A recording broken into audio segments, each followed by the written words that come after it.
Good evening. Welcome. This is All Things Considered. I taking you to the southeastern side that, Maryland. I'll you to want to welcome our viewers and listeners across the globe. Jenna Wilson, President Kaufland. Welcome Ali Krumah is in the house. Of course, Edward from Illinois, Chicago is in the house. So I want to welcome our viewers and listeners across the globe. I am Alfonso Ziensot of the Liberia Public Radio and Lpr-Tv. We want to welcome here this evening, All Things Considered. One crazy question that is always out there, that's what we're going to be discussing here. I guess is here is a contributor of the Liberia Public Radio. We intend not to leave the young generation behind the scene. Good evening and welcome. I'm Alfonso Ziensot of the Liberia Public Radio and Lpr-Tv. Let's get a ball rolling. All things considered, by the way, sorry we could not be on this Sunday. Something were apparently running behind us, and we were chasing it, and we could not get hold of it. It's better late than never. Good evening and welcome. This is All Things Considered. What are we considering this evening? I will be right back.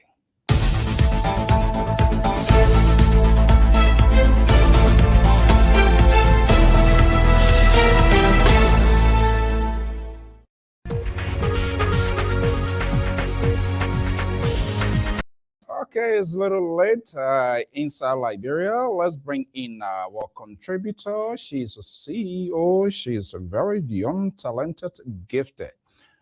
But I will be having a conversation later on, my guest, and you're going to form part of it. You're going to be here with us for a certain period of time. It's already late in Liberia. Let me bring in is our contributor. There you see her. Let me see, what do I need to know? Should I move this here so that we see her? Okay, let me bring in Madam Robertson. Is the CEO. What's the name? I don't know why I kept forgetting this organization name. Building Our Community Charity, correct? No, Building Our Tomorrow Charity Network. Building Our Tomorrow. Okay, maybe the tomorrow left there, we're going to put it there, Building Our Community Tomorrow Charity. Okay, that's okay. Okay, Olive, good evening, and how are you doing this evening hour in Liberia?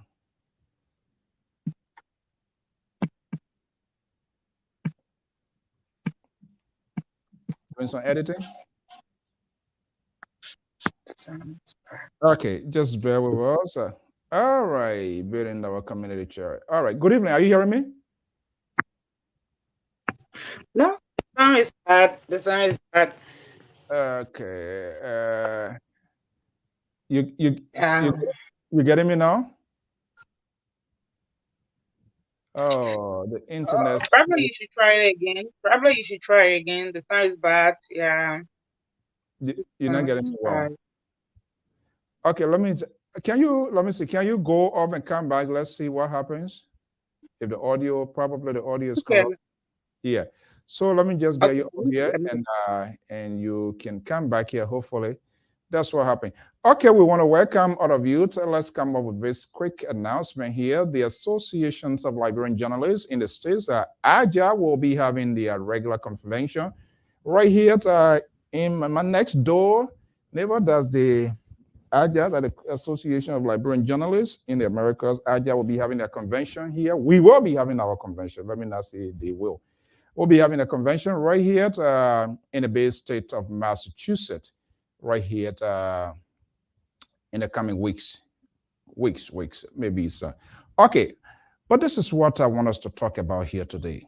Special point, all things considered. But you can place your call later on and tell us exactly what you are considering. This crazy questions, I'm wondering, I have done the search. I just do not know who is the author, who is the origin, where it was born, which county gave birth to these questions or this sort of theory, this makeup. I'm still exploring. Maybe I'm getting ahead of my shadow here, but I want us to have this question here because it is often heard in political conversation. We, the radio talk show hosts, talk about A, commentators talk about A, politicians give justification to A, advocates, everybody, the people in the voting bloc, the non-voters, everybody gave justification. What have you done to be president, senator, representative, Republic of Liberia? I don't know who is the author. I don't know how this question came about. I yet to get a definitive answer, justifiable one, that is in line with the constitutions of the Republic of Liberia. That if Afonso So wants to be representative for Bason District, he has to do X, Y, Z, rating in black and white, not a gentleman agreement. How this sort of thing inserted into our politics, into this conversation? Where were you? We were fighting.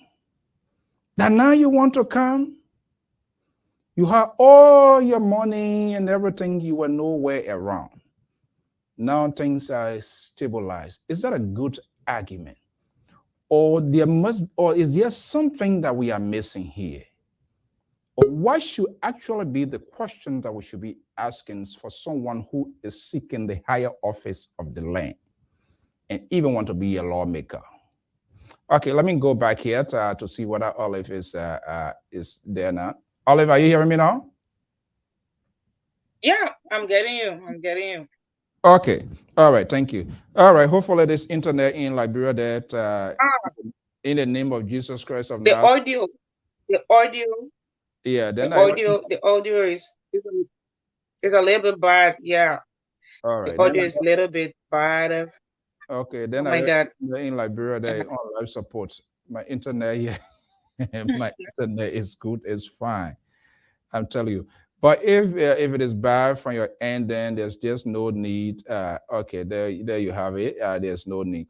Hopefully, it's our man Goyot and Amos George going to be joining us. And but of course, you the audience, I'm going to put our listeners, our viewer. It is important that we have this conversation here. Just bear with me. Let me see here. The number is out there, and I will try to put it out here again. So we have this conversation here once and for all. I'm not sure whether we're going to find the definitive answer to A, but we can have a conversation here. Just bear with me.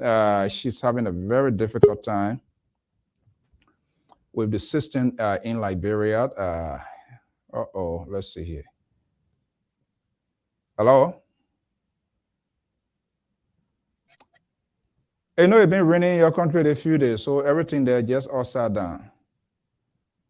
Stations and everything. Okay, if the audio if it is that audio connection is. yeah, I understand. If it is bad, then we'll just leave it as it is. Hopefully, in the near future, if it is okay, these are some of the challenges. So no need of really getting you out there. So let me get here. But our guy is going to be here. But I'm going to put the number up, and we're going to have it. Madam Hammond, welcome to Chris, our own man, Elisha, right here in the ocean state of Rhode Island. Good evening and welcome. One of our prime time listeners, and of course, Harrison White and Willa Hinant and all of these great people. Flomot, Summit Nelson, and our man, Joseph Andrew Bito. Good evening, good morning, good afternoon, depending on your location. I want us to have this conversation here this evening. It's very, very serious. I'm not sure how serious it is to you guys, but it is serious to me.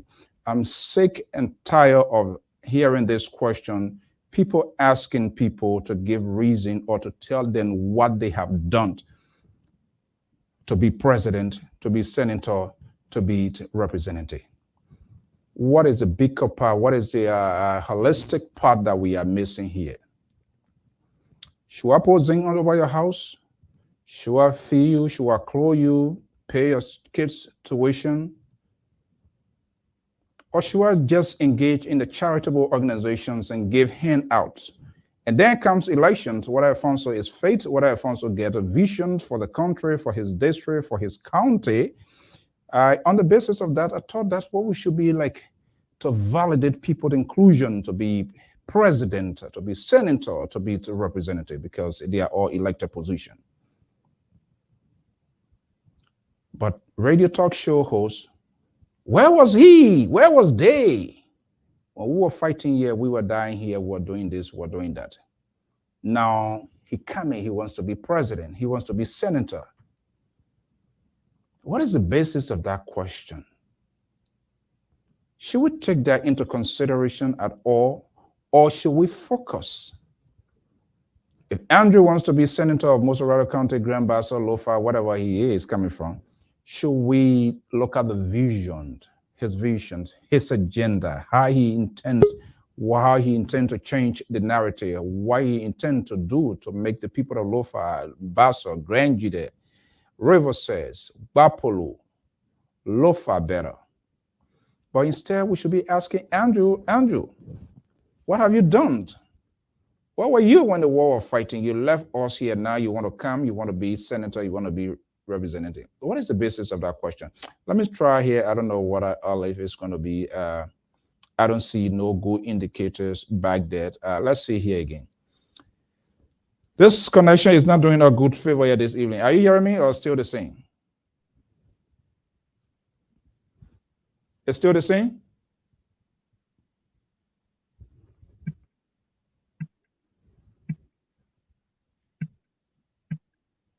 Oh boy. In the 21st century, we're still struggling to deal with modern day society. Okay, let's just leave it there. Hopefully they will come here. But let me just put this number out here. Let me see here. Yeah. All right. Rodney, let me just respond. All right, bear with me.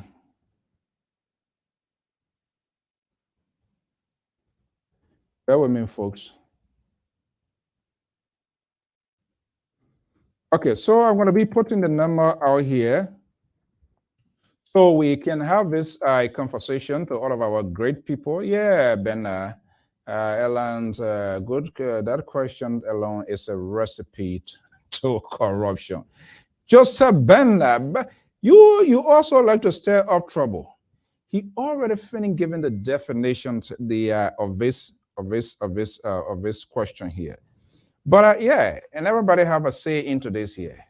I don't understand why we should be asking these questions, why this sort of soundbite should be pushed by advocates. Your job is to seek good governance.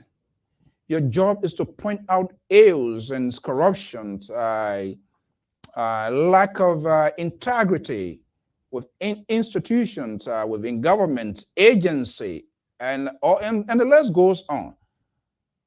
But those of us in the media world also now is the driving force of this crazy creation who have no idea where this thing was born, who brought it into our political discourse, and everybody all running with it.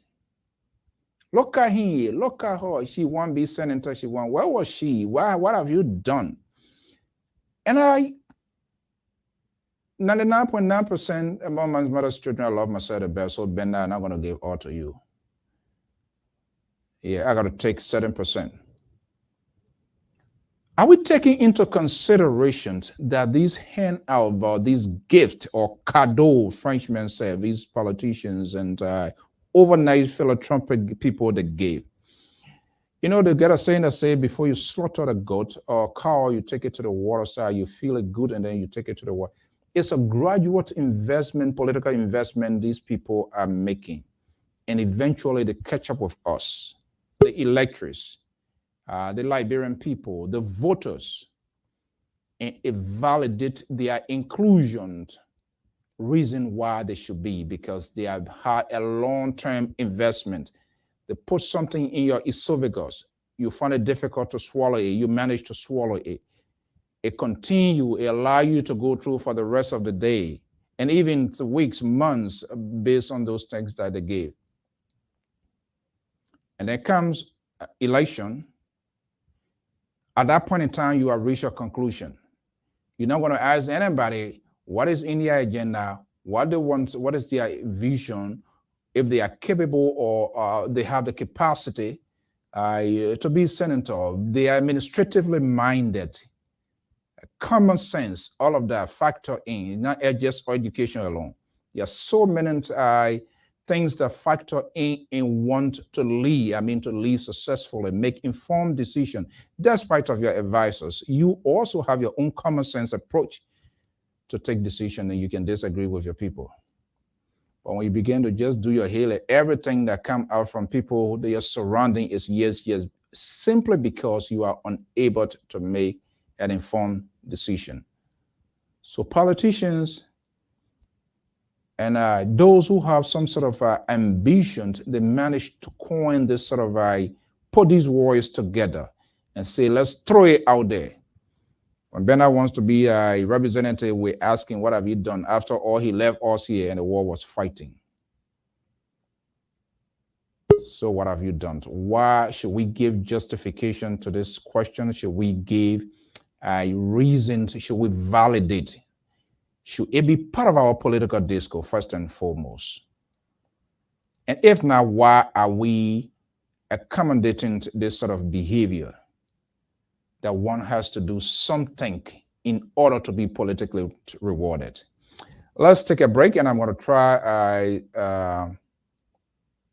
Olive again for the second time. Hopefully the audio will be good, but at the same time, we're going to be waiting for our guests. Let's take a quick break, and I will be right back. From the West African nation of Côte d'Ivoire, Liberia Public Radio and Television present Business Diary. This program focuses on the activities of business institutions and individuals in society. I'm Jeremiah Zawu Senior, CEO of All Nation Bank. It has been very good to have this business established here. We are 1 year since we opened here in Anono. There have been few challenges here that have faced in this country, and that is all about the language. But here instead, I refuse to be deterred. I refuse to be discouraged. I open a business and things have been fine. My name is Mercy Wangarilanga. I am a finance officer working for an international organization. I have a master's degree in business administration. So today I'd like to take the opportunity to talk to you about the COVID pandemic and how it has affected the business sector in terms of me working in an organization, an international organization. Don't miss out. Be my guest. It's coming soon on Liberia Public Radio and Television. Okay, there's a business diary from our man Ben Tembet. Is based in the West African state of Abidjan, La Côte d'Ivoire. Okay, so let me put this number here. Our guys are going to be coming here, but I think this is where we want to welcome. The Philip Joe is the superintendent for fiscal affairs, Grange, the country republic of Liberia. Joining us here this evening. I'm not sure whether he's in office by this time or it's his leisure time, so or whether he's inside the provincial Zulu whiskey of Morovia. But whatever you are, Soup, we say good evening and welcome. So this question here, I'm putting the number out there so that we're going to have a conversation here because we're going to be having a conversation here, and I think this is a national conversation, and all of us should heavily get involved into this conversation. This question here, what have you done? You want to be senator, you want to be president, you want to be representative. Should we undo that, or we should just stick with it? Where this sort of concept, who brought this in the first place? I want to Willie Hine knows that answer there. The person, the author of these words, put them together. Mr. Hine, do you know the author of these words? What have you done? Why you want to be president now? Why you want to be senator? Why you want to be representative? Or should we be focusing on the visions of these people, to their manifesto, to what they intend to do, why we should even trust them with leadership? I'm not sure. Are we not doing enough to ask these questions? And those of us and people who are supposed to ask these questions, they sit behind the microphones, and they also become the driving force of this sort of creations in order for the year. Okay, man, Amos going to be joining. Let's try here one more time, Olive. If it can't work, then there's nothing we can do about it. Then your brother need to improve our internet system. Olive, are you there?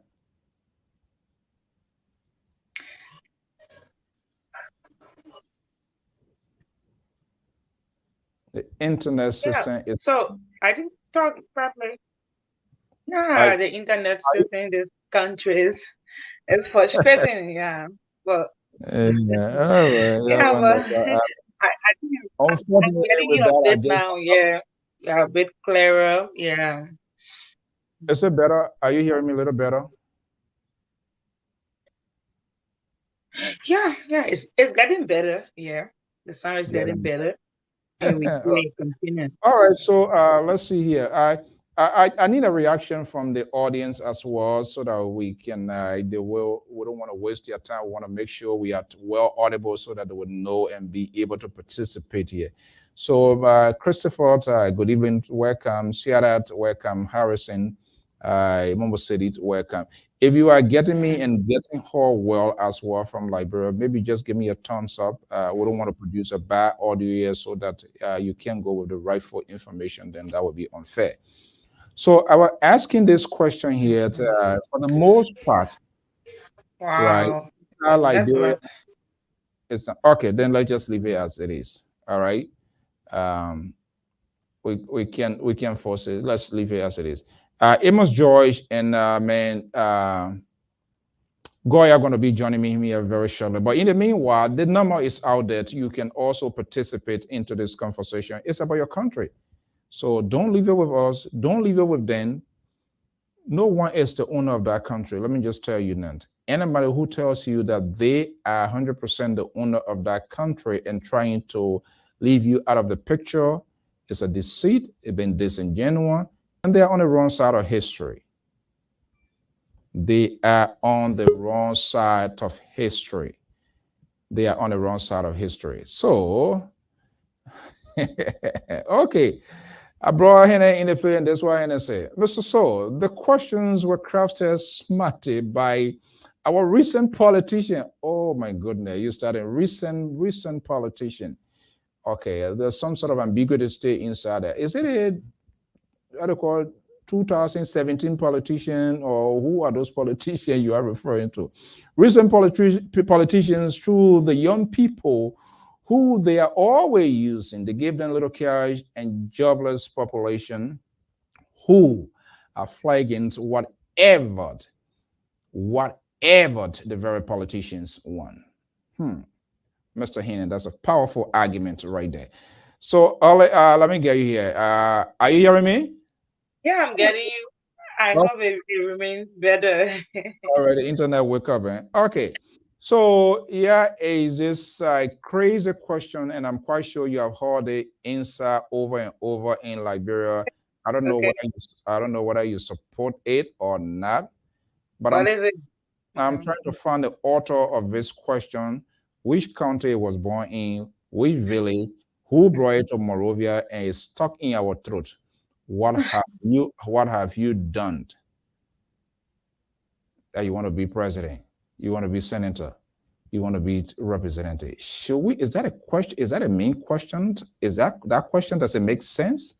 But Mr. So, can you read out the question? Yeah. So, The question is, the question is past is just on the thread that is going here. It's in the air. This let me move this one here. That's not Mr. Hina question I'm talking. I am okay. saying, Mm-hmm.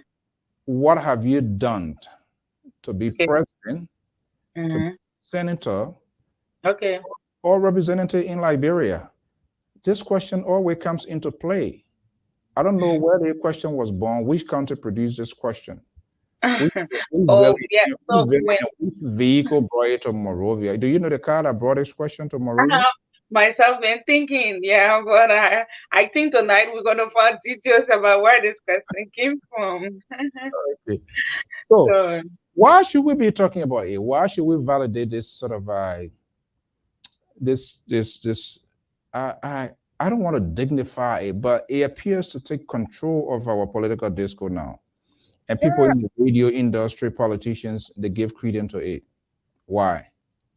so I think basically we can say yeah, the people want to know, who they are about to entrust with their power.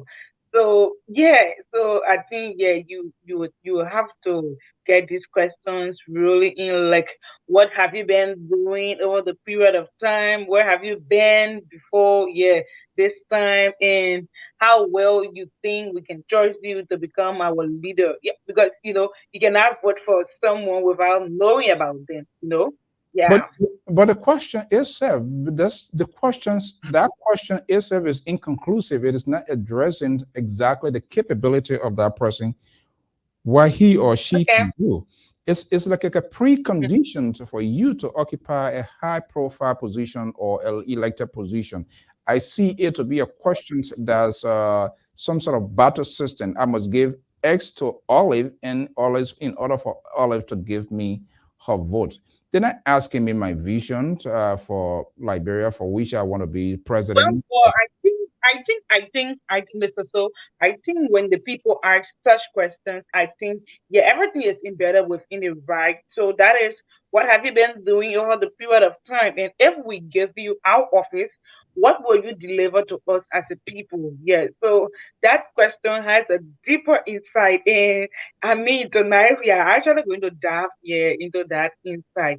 Yeah, it's just a mere question on the surface, but it has so many, yeah, I mean, it is somehow ambiguous, and we have to take time to understand, yeah, to understand it better. Yeah. Okay, I agree with that point. Far analysis. And I think Yeah. we in the media industry, we should kind of break it into pieces and give it an open box conversations, open box discussions, and not to kind of like lift it at these politicians and these people who have some political interest. This is what I've done. So because I have done X, Y, Z, I must get this in return. But we are not breaking it down. But unfortunately, people in the media and it's very politicians elevate it, and then they make reference to point out to their opponent. You see him, you see her, she just coming.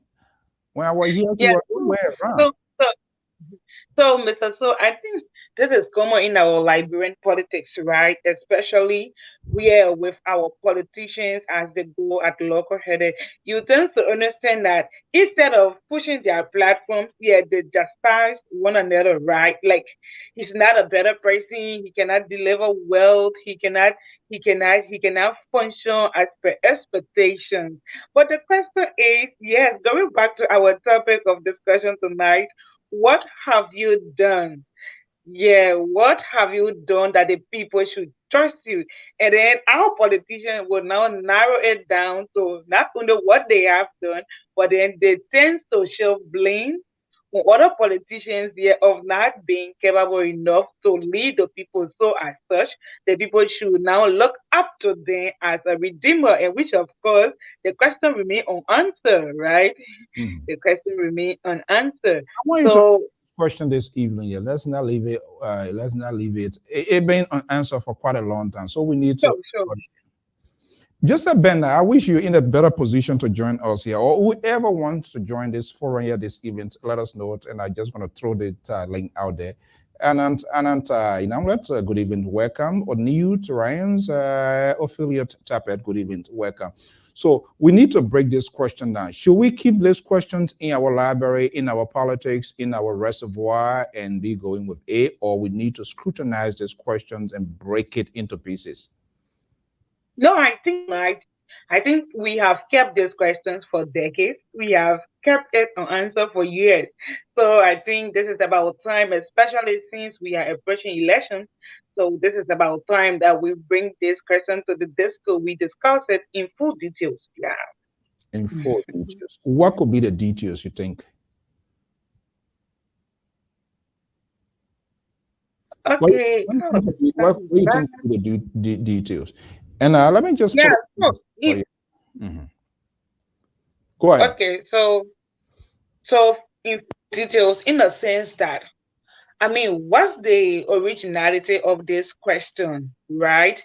What brings about this question, and why do our people always ask these questions to politicians? Yeah, and what the people want to achieve, and what they tend to gain if these questions are asked to our politicians. Yeah, so these are details and analysis. These are hypotheses that we have to analyze tonight. Yeah, to actually come up. I don't think we're going to conclude that here because we keep, and I think we keep pushing this. We expand on it. We talk to experts, the pros and cons. Everything got a good and bad side. We talk to some of these politicians. There will be some will say yes. They will give justifications of what, and guess what? The other one then who broke like myself, like Chora. Why they want to get to offer because it's to their disadvantage. But believe me, when you're in there, they want to get into it. So, and Mr. So I just registered on something. Yeah, from what you say, like in Maryland, like I think around 2017 or something like that, when our aspirants were running for district number 2, that is Cleveland district, yeah, representative post, and we had someone, yeah, he was an individual candidate in the process, and this man just had a one bike, yeah. So I mean, do his little hustle and ups and down, and then he expressed interest in the process, right? When he expressed interest in the process, and the people asked him, "What, yeah, what have you done that we should relate to, that we should vote for you?" And he said, "I've given my own motorbike out to, to my supporters." So when the election was heard and he lost, he said, "Well, I think I have to go back for this bike because it was my." Oh my goodness! Seriously. So this is what I'm talking about. Okay. This is what I'm talking about. So what this guy was doing, or what he was doing, he was trading in motorbike for the future of the people. People. Yeah, people. So he got a motorbike. They gave him a motorbike. Oh no! The supporters side, they couldn't give the bike because it was part of his manifesto, So they couldn't return it. And the man got so pissed off, but that's the beauty of politics. So I think he wanted to go to state. He wanted to go to state house because he gave his motorbike. Then he won't. I think you're going to go to presidency or maybe senator. And then when I car, then he won't be president. That's true. That's true. So So I think this question is serious, and we have to Great, take a deeper great dive analyst, into it. Goya. I'm waiting for you. I'm thinking you're going to break it down mathematically.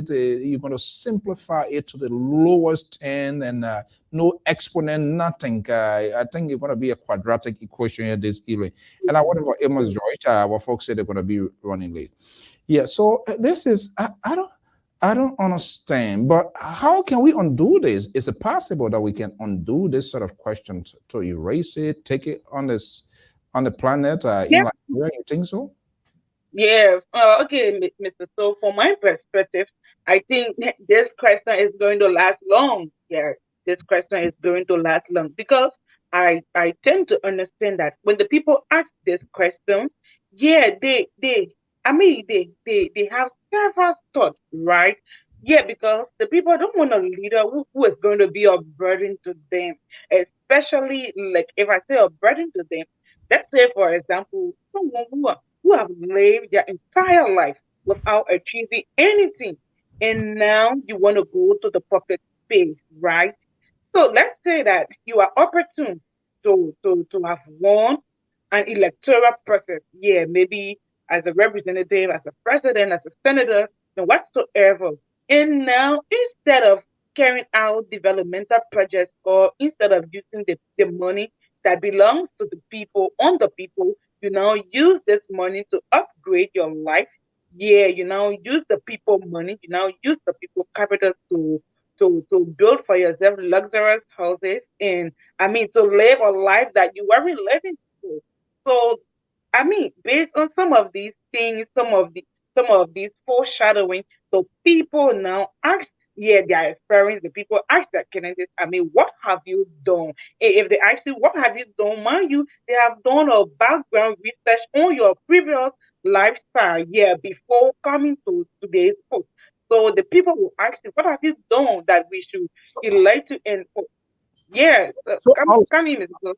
Olive, are you saying this is politically political correctness questions? Is that what they are tracing, or they just see it on the surface?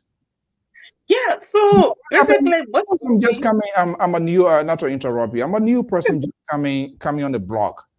You know. yeah, okay, Anybody okay. would have, I mean, I even get fast and y'all lead that man there. But when you start wasting your mind into it, people are gonna pay Mhm. attention. Even Yeah, though sure. I have the visions, I have the idea, and I can properly explain, articulate as to how I'm gonna do it.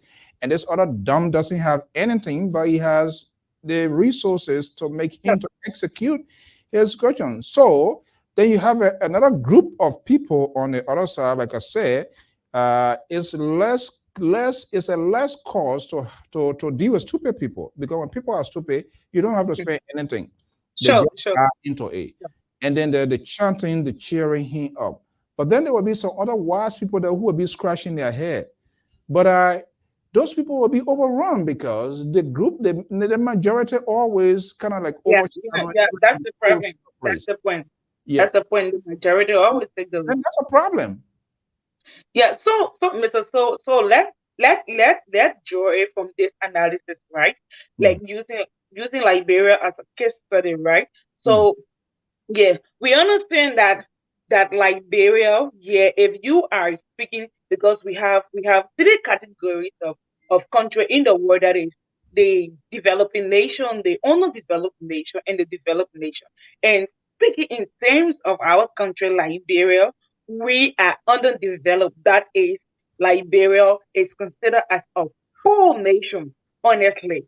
So you will get to understand that most people do not go for wisdom, honestly.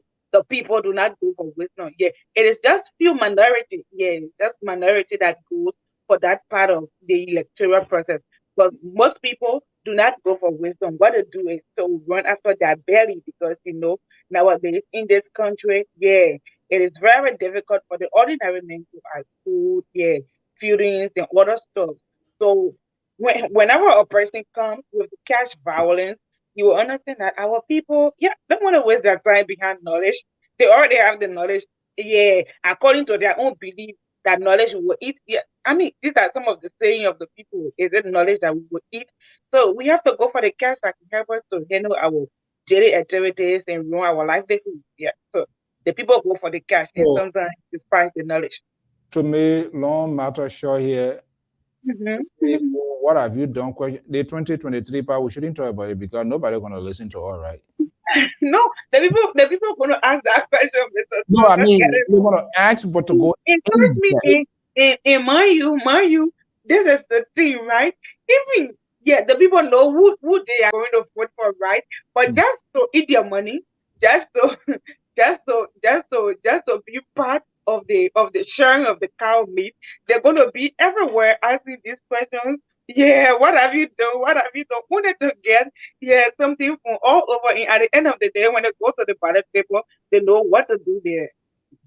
Wow. So I think people need to start doing something way ahead of time because that's how our people, I think that's how they build their political career. I know it's kind of late on your end there, so it's understandable.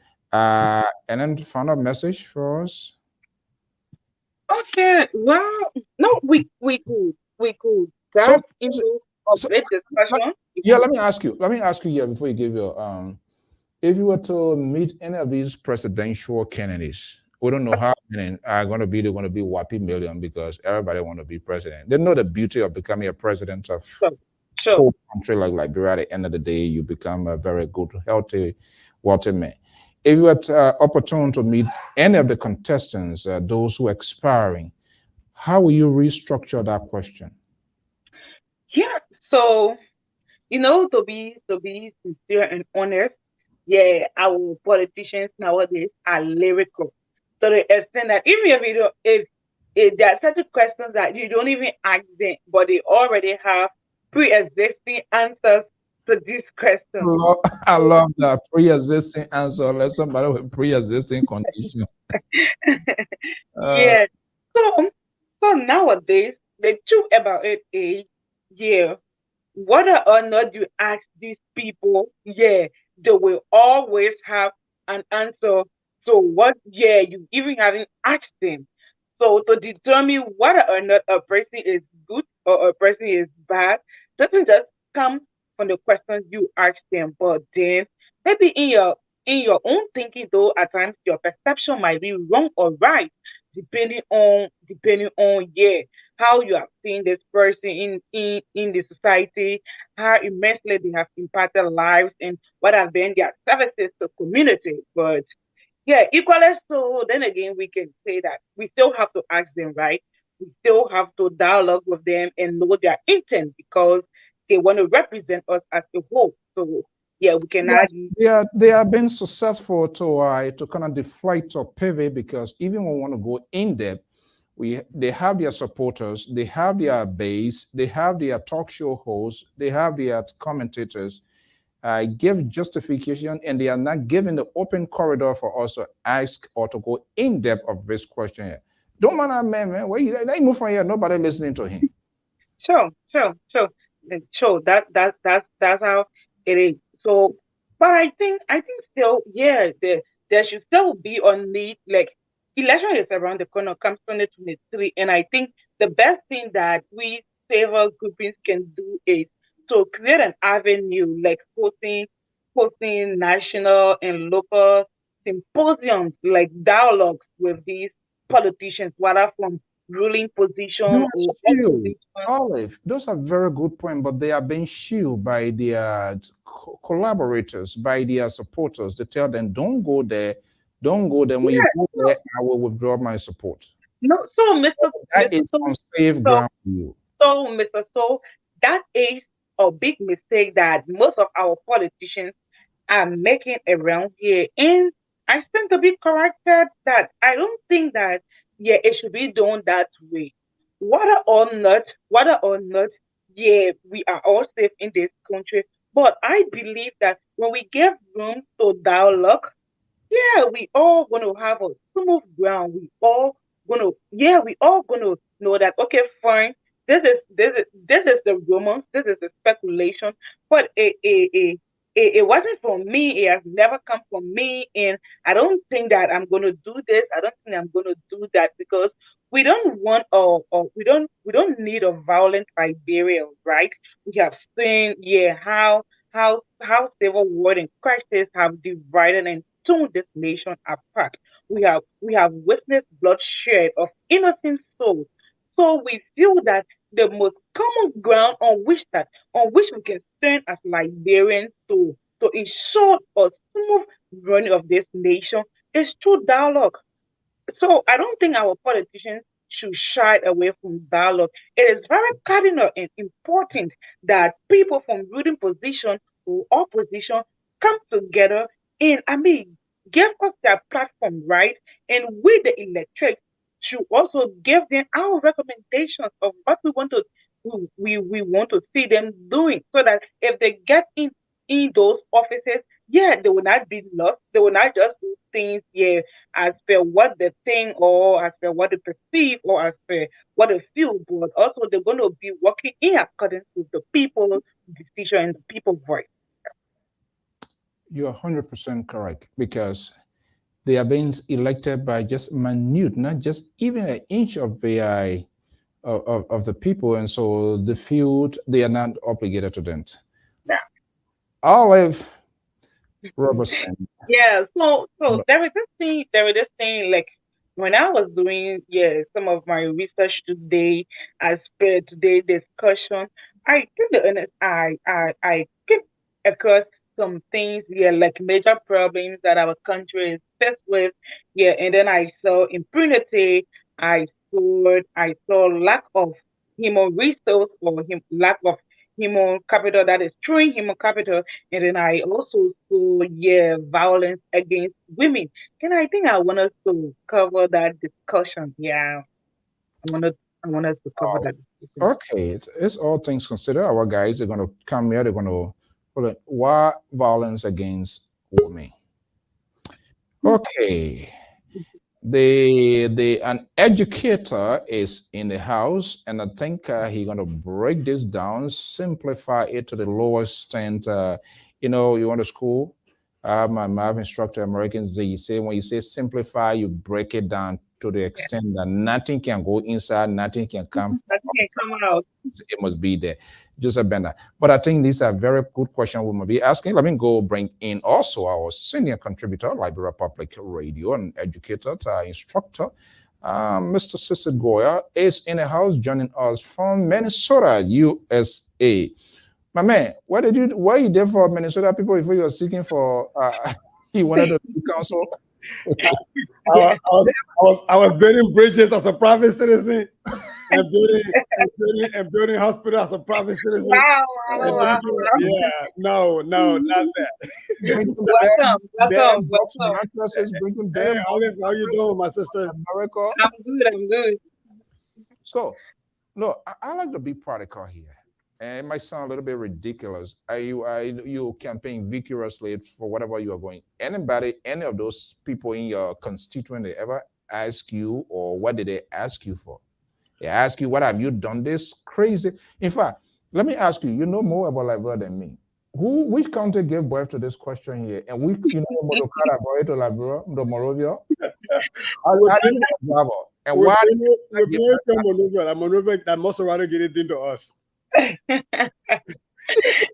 beg you, don't put crime Yeah, look, on a serious note, I know. Get it into us. Yeah, on a serious note, we've been talking about it and you've been following. Why this question, how it came into place, and why this question has been validated? Not just only the politicians, the electors, talk show hosts, advocates, people who claims to be advocates, they draw that sort of parallel line. When we're doing anything, you were not there. Now we're doing there. He one kind, she one kind, and follow place. What is the essence of this? Why are they doing this to us? Well, first of all, let me apologize to our viewership. I had to run a daddy duty, so that's why I'm late. So sorry for coming on late. But I'm sure everybody will understand. My sister's nice seeing you. I follow. I think Ms. Robertson had a point here. I think the bigger issue is that this question about what have you done for us is a very loaded question that has to be parsed. It has to be broken down into its individual component piece and be answered at that granular level. Other than that, this question will continue to haunt us because what tends to happen is that politicians who are those ones that come in for mischief and or their handlers that are in it for not for the greater good of the Liberian community or the Liberian nation, they tend to use that question as a way to drive a wedge.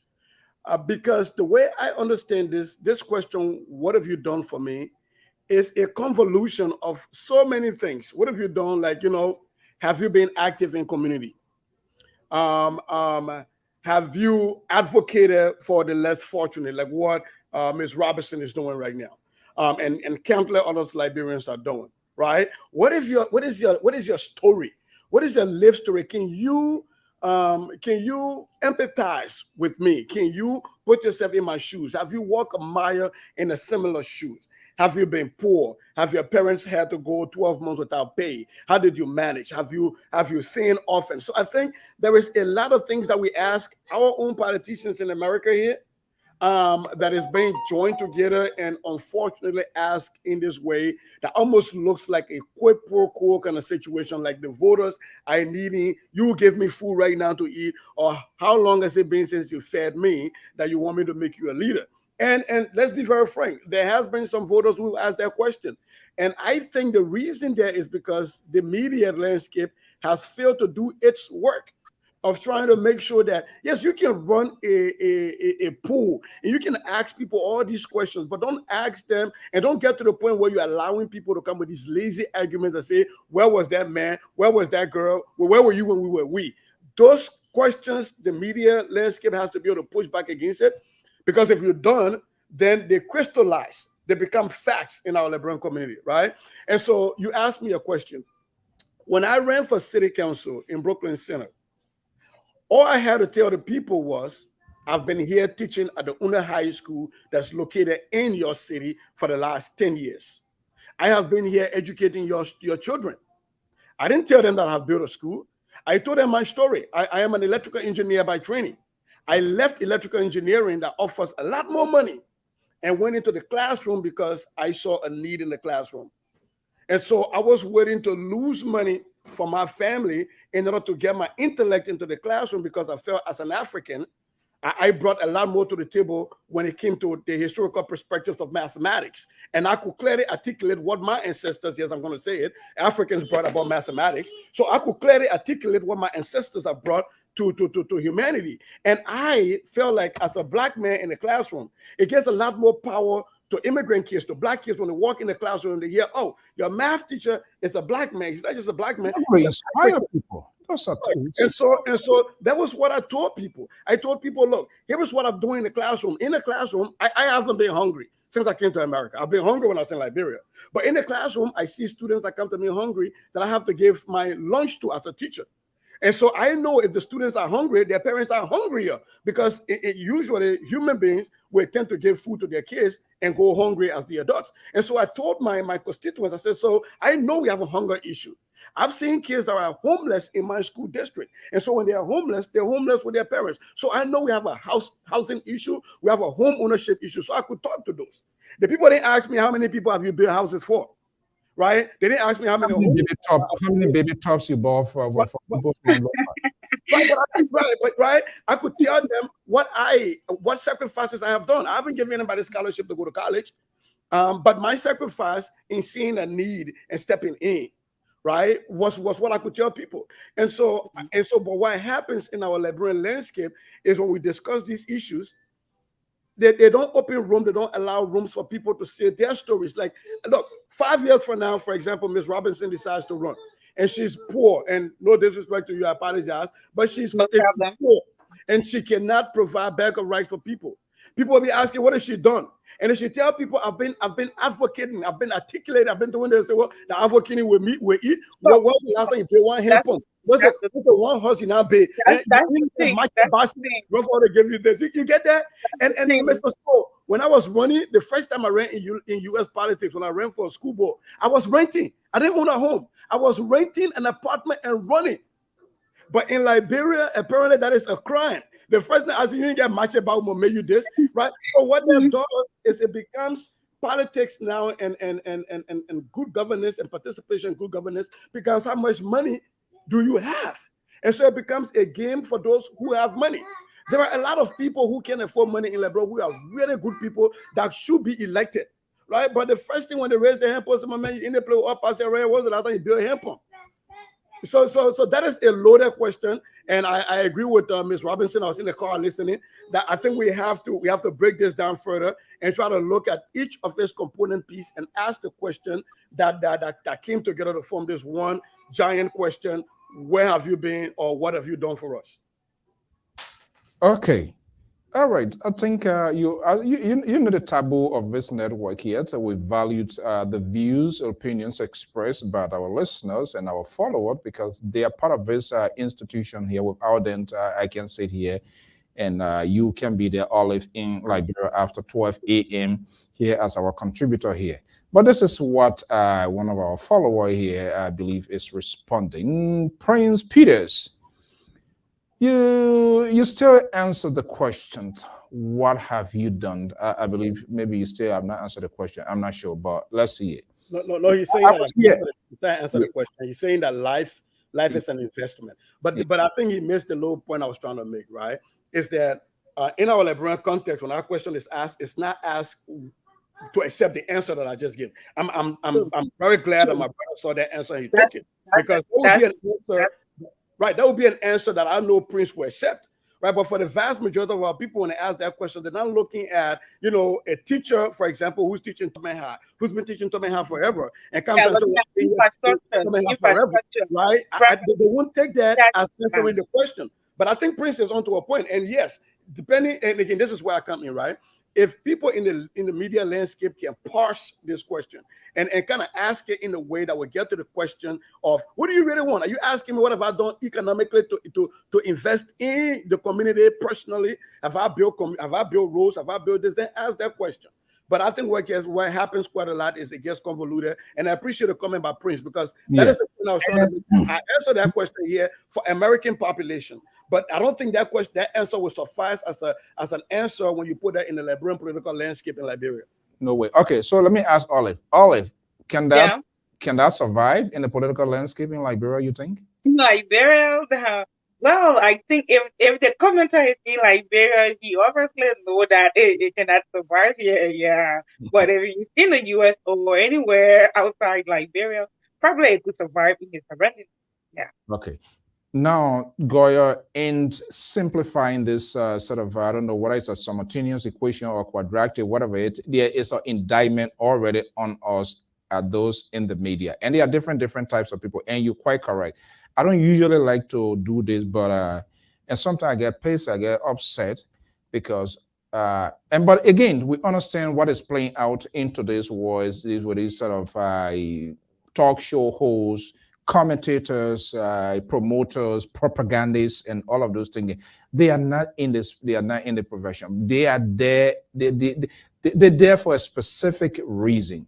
But those who really put on the garment of being a media practitioner, and I see sometimes these people, when they take their microphone, when they're politicians talking, they don't listen keenly. They don't follow up. Everything they agree with these people, and where there should be a follow-up question, they don't do it. As a result, we have failed the society as well, because the media is not for the government. It's not for the opposition. It's for the citizenry. It's one of the elements of being a media practitioner. You stay in that gap to kind of like to give them, they rely on you to provide, to quantify the information in the simpler context with the hope of them making informed decision. But we are not doing that. You don't even know who is the black now, who is the white, who is the yellow. Everybody, they have their own interpretations. There is no ethical rule being followed. You're looking for the blackout? The white cow, yeah. All of them, sometimes we see all of them wear white gown, a white cow. The next day, all of them in brown. The next day, all of them in black. So it seems we are part of this problem, because we are not going in depth to hold these people accountable, even if they say it, to say, hey, wait a minute, What are you talking about here? Be a little bit specific with us. We need to bring it down to the level that ordinary people would understand. We don't do that. But Mr. So, I think you're hitting the nerve right there. That if I go to, and I'm going to pick on some people, and I apologize, but if I go to the CDC, the CDC media Facebook platform, I know when I'm going to hear that. So I go there with that filter already ready to say, okay, whatever I said here, I need to know, I need to understand that it's coming from a pro CDC group. So I need to know what lens to use, how to filter that. In common terms, when you eat food, you have different enzymes that come to help digest that food based on the content and the makeup of the food. So I see that food and I know, how that's going to affect my digestive system and what I need. Then when I get to ANC, I know what I'm going to get out of ANC chat room and the Unity Party. But what bothers me is that when I get to these platforms that pretend to be balanced, then I come vulnerable as a consumer of information. I come vulnerable without all of those lenses. It's almost like I'm traveling to Liberia and I refuse to take my shots, right? Because I'm thinking malaria is not going to bother me. Then I get there and I'm like, oh, I should have known better. It's what happens in these media outlets. So when they pretend like they are fair and balanced and they are not, that creates the problem. So for me, if they can say where they stand and then people know that they're partisan, then we know which media houses are independent and we know how to go back and look at the information, right? But if we're not doing that, then we have a problem. I think she wanted, I think she wants to contribute to as well. Yeah. Okay, Alex, let me bring you in here. Yeah, go ahead. Yeah, so Mr. So I think it goes back to my statement, right, where I say, yeah, asking these questions sometimes to our politicians because they already have a pre-existing answer. And like what you was just saying, what you were just saying, like if I am going on a CDC platform to talk, I already know what to say. That is, it has been premeditated. So I already know what to say there, as an individual. And if I go to ANC, I already know what to say because I want to say something in favor of the people, right? That owns that platform. So that's the problem. So when our politicians go on these platforms, especially where they are being promoted, where our people hear them highly, when they get on this platform, instead of maybe the media really being fair and equal to the people, to the people choices, they turn a blind eye. Actually, they turn a blind eye and then want to say things in favor of these politicians. Sometimes maybe for a back pay like cash or other favors like opportunities, scholarship and other stuff. But I think the media need to be free and fair. We the media need to be free and fair despite our individual interest and our individual likeness and choices and as to whom we actually believe. But the media need to be a free space where people can bring to people can bring clarity to the disco.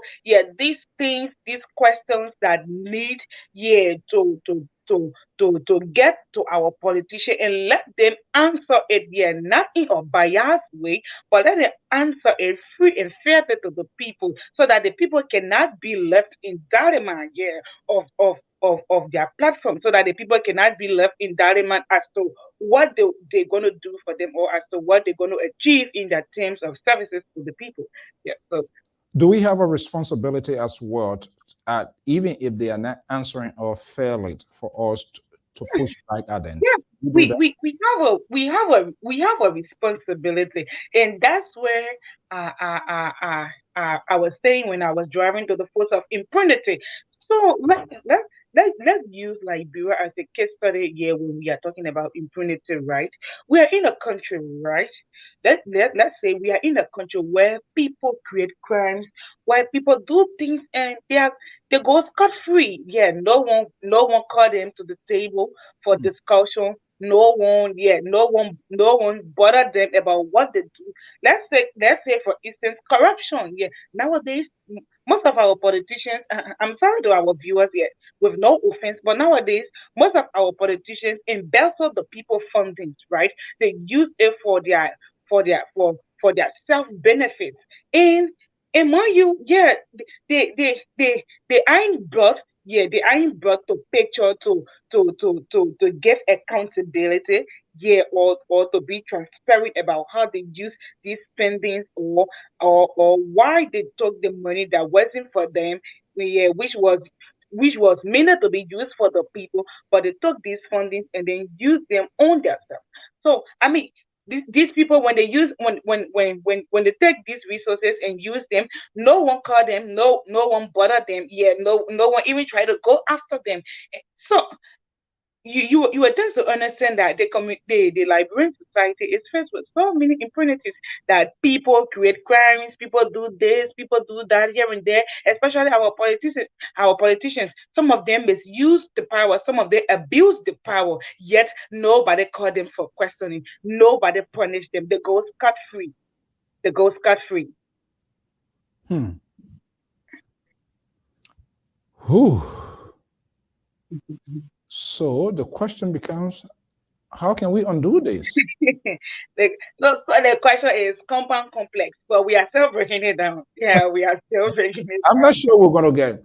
And down. there are so many octopus layers attached to this question, because these people cleverly, calculatively, on purpose, talking about the media, they create their own stuff to back to in order to enhance their message, for which 99, if not 80 or 99%, if we do a census right now, the politicians in Liberia, they all have media outlet, Sure, right? So sure.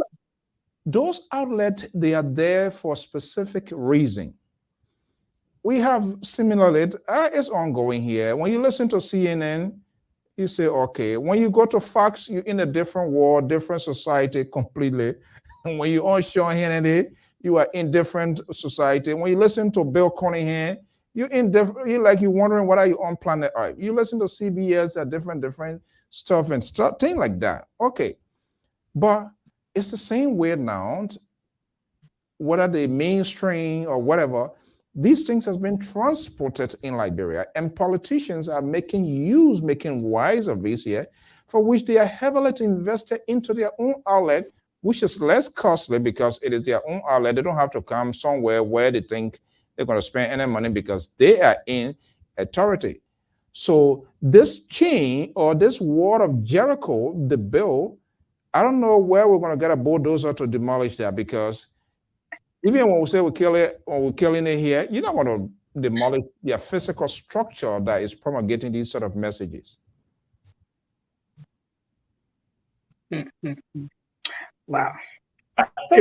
You know, I do think though that there has to be a beginning. There has to be a beginning point. Where do we start? I think where we start is we're having media platform like yours and others who have the courage to not be sold and not be bought, and who have the courage to ask those follow-up questions, and who have the courage to push back and educate. But I think quite too often we find ourselves being very easy to become sympathetic to a cause or to a person or to an idea. And so once we do that, we start to lose our independence. And I think that's where, again, like I said, a platform like this, LPR, and other platforms that will be reputable, ought to start that conversation, ought to start building their foundation.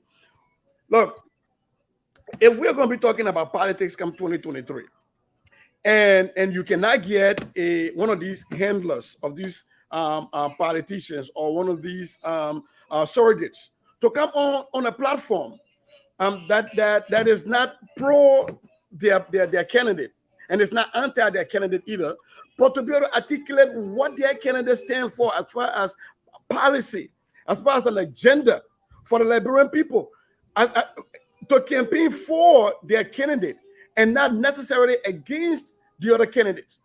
I think until we start to do that, we'll keep just spinning this wheel, and we find ourselves in the same thing over and over. Because you bring somebody here from the ANC, and this is not a call out of ANC, because the CDC does that and the Unity Party does that. They will come and talk about what the other candidates are not, versus what their candidate is and what their candidate decides to do, right? And if they try to do that, they give you something very superficial, nothing they can go deeper into. And then they just move on to, oh, but this other mayor, he's sleepy every time. Or the other mayor can't speak English. Or this other mayor, you're too short and you're struggling with whatever the thing they like to talk about comics, right? So you find them, they bounce back to their talking point. That does not help the Liberian economy, right? What does George Weah not being able to pronounce words correctly have to do with building a high school in my township, where we're going to have an elementary school and we have over 10,000 people? Okay, let me hold you. Yeah, sister, let me hold you right there. Part of that, they have their free defense lawyer defense team as well, which happens to be the electorates or the citizen. So why he the only person? It had not happened before in the past, and they come to give justifications of these politicians' behavior, things that they do, in strong defense of their people. So there are so many fronts we have been faced with. You have the people themselves. You have a group of people who are going to push back at you because you're going to be stigmatized. Oh, look at him. He hit this man here. It's out of jealousy. He's not one of us. In fact, we can't even come here again to listen, simply because they want to hear things that are within their belt, when they need to be told what they need to know. But Mr. So, I'm one of those people who I don't like to blame the electorates, though, in Liberia. I really don't. I think these people are being sold goods and with a no return policy, and the sellers are so good. Look, I remember when I was small, one guy ate my money down with us. I bring the story out to make a point. We went down with us to shop. And I got my money. I'm thinking on trying to buy the most things for my money to be able to get more money to go on the island. Back in the days, Providence Island was the place to be, right? So we get down with us. Instead of going to the store to buy my sneakers, like my dad told me to, I decided to buy it outside on the sidewalk. And that guy selling me the shiny sneakers that they selling in the store. He's selling it to me by half of the price, right? And I'm excited because now I'm about to get extra money. Sure. So I got my money. And he gives me what is supposed to be the sneakers. Put it in the sneakers in the box. So that way, my son. I didn't open it. I got home. I opened that box. Rocks were in the box. But where were you? You smell like Christmas. Where were you when they were packaging? No, I was looking at this guy. And I think he distracted me, and it took a minute when I got to just switch the actual sneakers with the one they already had prepared with rocks in it. But I took those rocks back, and I said, "Piggy, I know that somebody might bring out free that I will slap you. I said rock to you." So he sold me stuff without a return policy, and he had me distracted. So he switched stuff for me. This is what happens with our electorates. Look, in a country where people only vote on what they know, right? And I call out the media platform for one reason, because I know this is a multifaceted approach that has to be taken. Education system also has to be looked at. We have to start teaching civics and start teaching the responsibilities of citizenry. When people know what their responsibilities are and what their rights are, that they don't only ask for rights as citizens, but they are also accountable with responsibilities. And then they will know what a lawmaker can and cannot do. They will know what a city mayor can and cannot do. And so they should not promise you that. But because they don't know that, the people you want to know what you know, Mr. So. And so I think this is where all of us, when I say all of us, the ones who sit and scratch our head every time and wonder why our people behave the way they behave, why they vote the way they vote, why they come out advocating for people when they have no reason advocating for them. It is incumbent upon us to start to teach our people, to start to tell them that a lawmaker should not tell you that I will build roads for you. That lawmaker should tell you that I will talk with people so that we have a road network. I will try to make sure that we have it in the budget, not that I can build it. because the eye can build the market hall, the eye can build the civic center. When that eye is no longer in office, there is nothing to sustain that civic center. And so that civic center become a bush ground. Grass start growing in it. There's nothing to hold it back. When the eye built a clinic and the eye was sustaining it while I was in office, when I'm no longer in office, I do not sustain that no more. And that clinic falters. There's no more drugs. There's nothing else. Yeah, Right? and So that is Mr. what we have to do.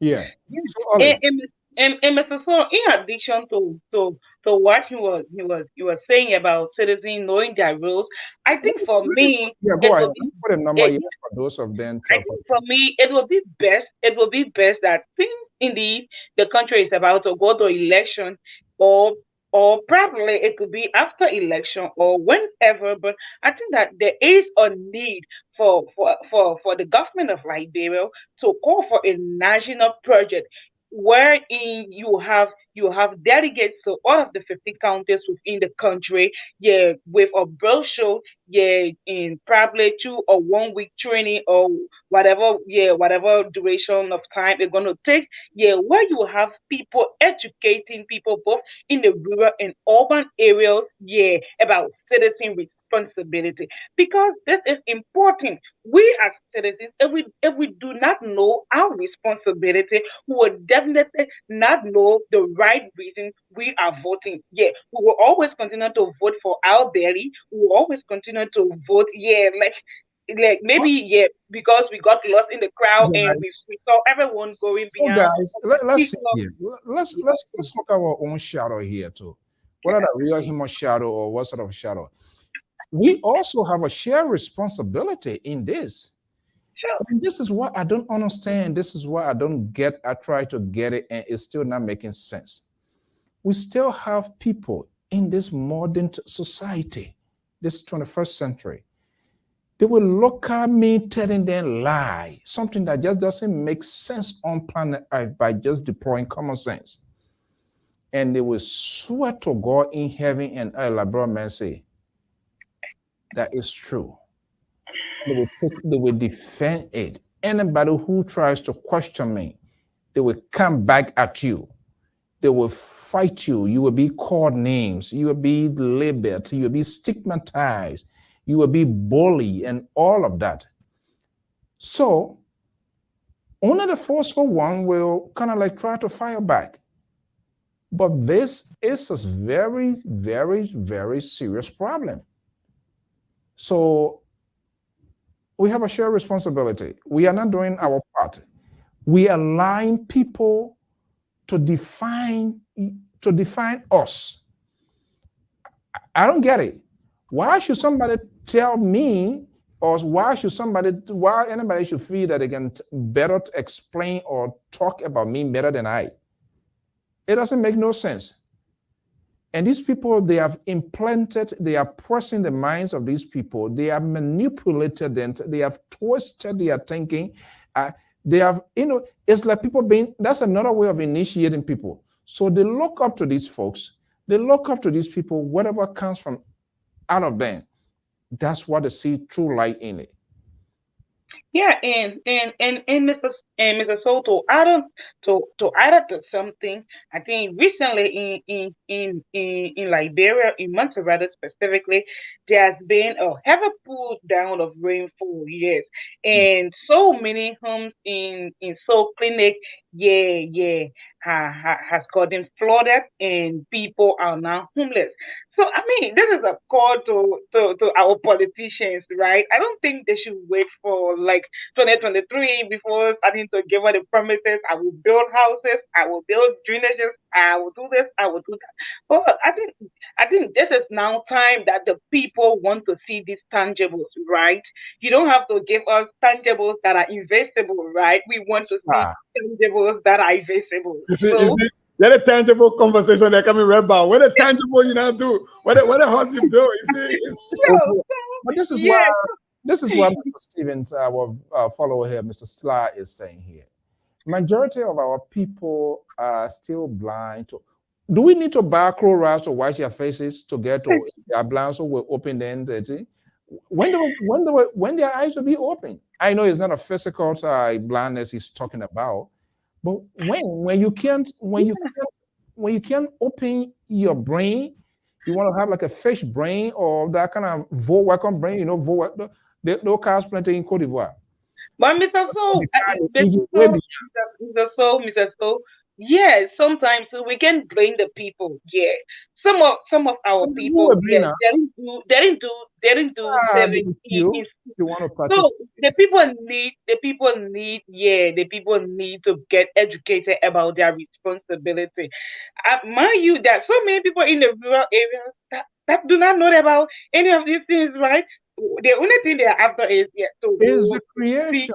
These things are on purpose, Ollie. It is the creation of these same very people. They keep them down, they suppress them, they kind of they create a war between them and the proper daylight because they want to have control over them.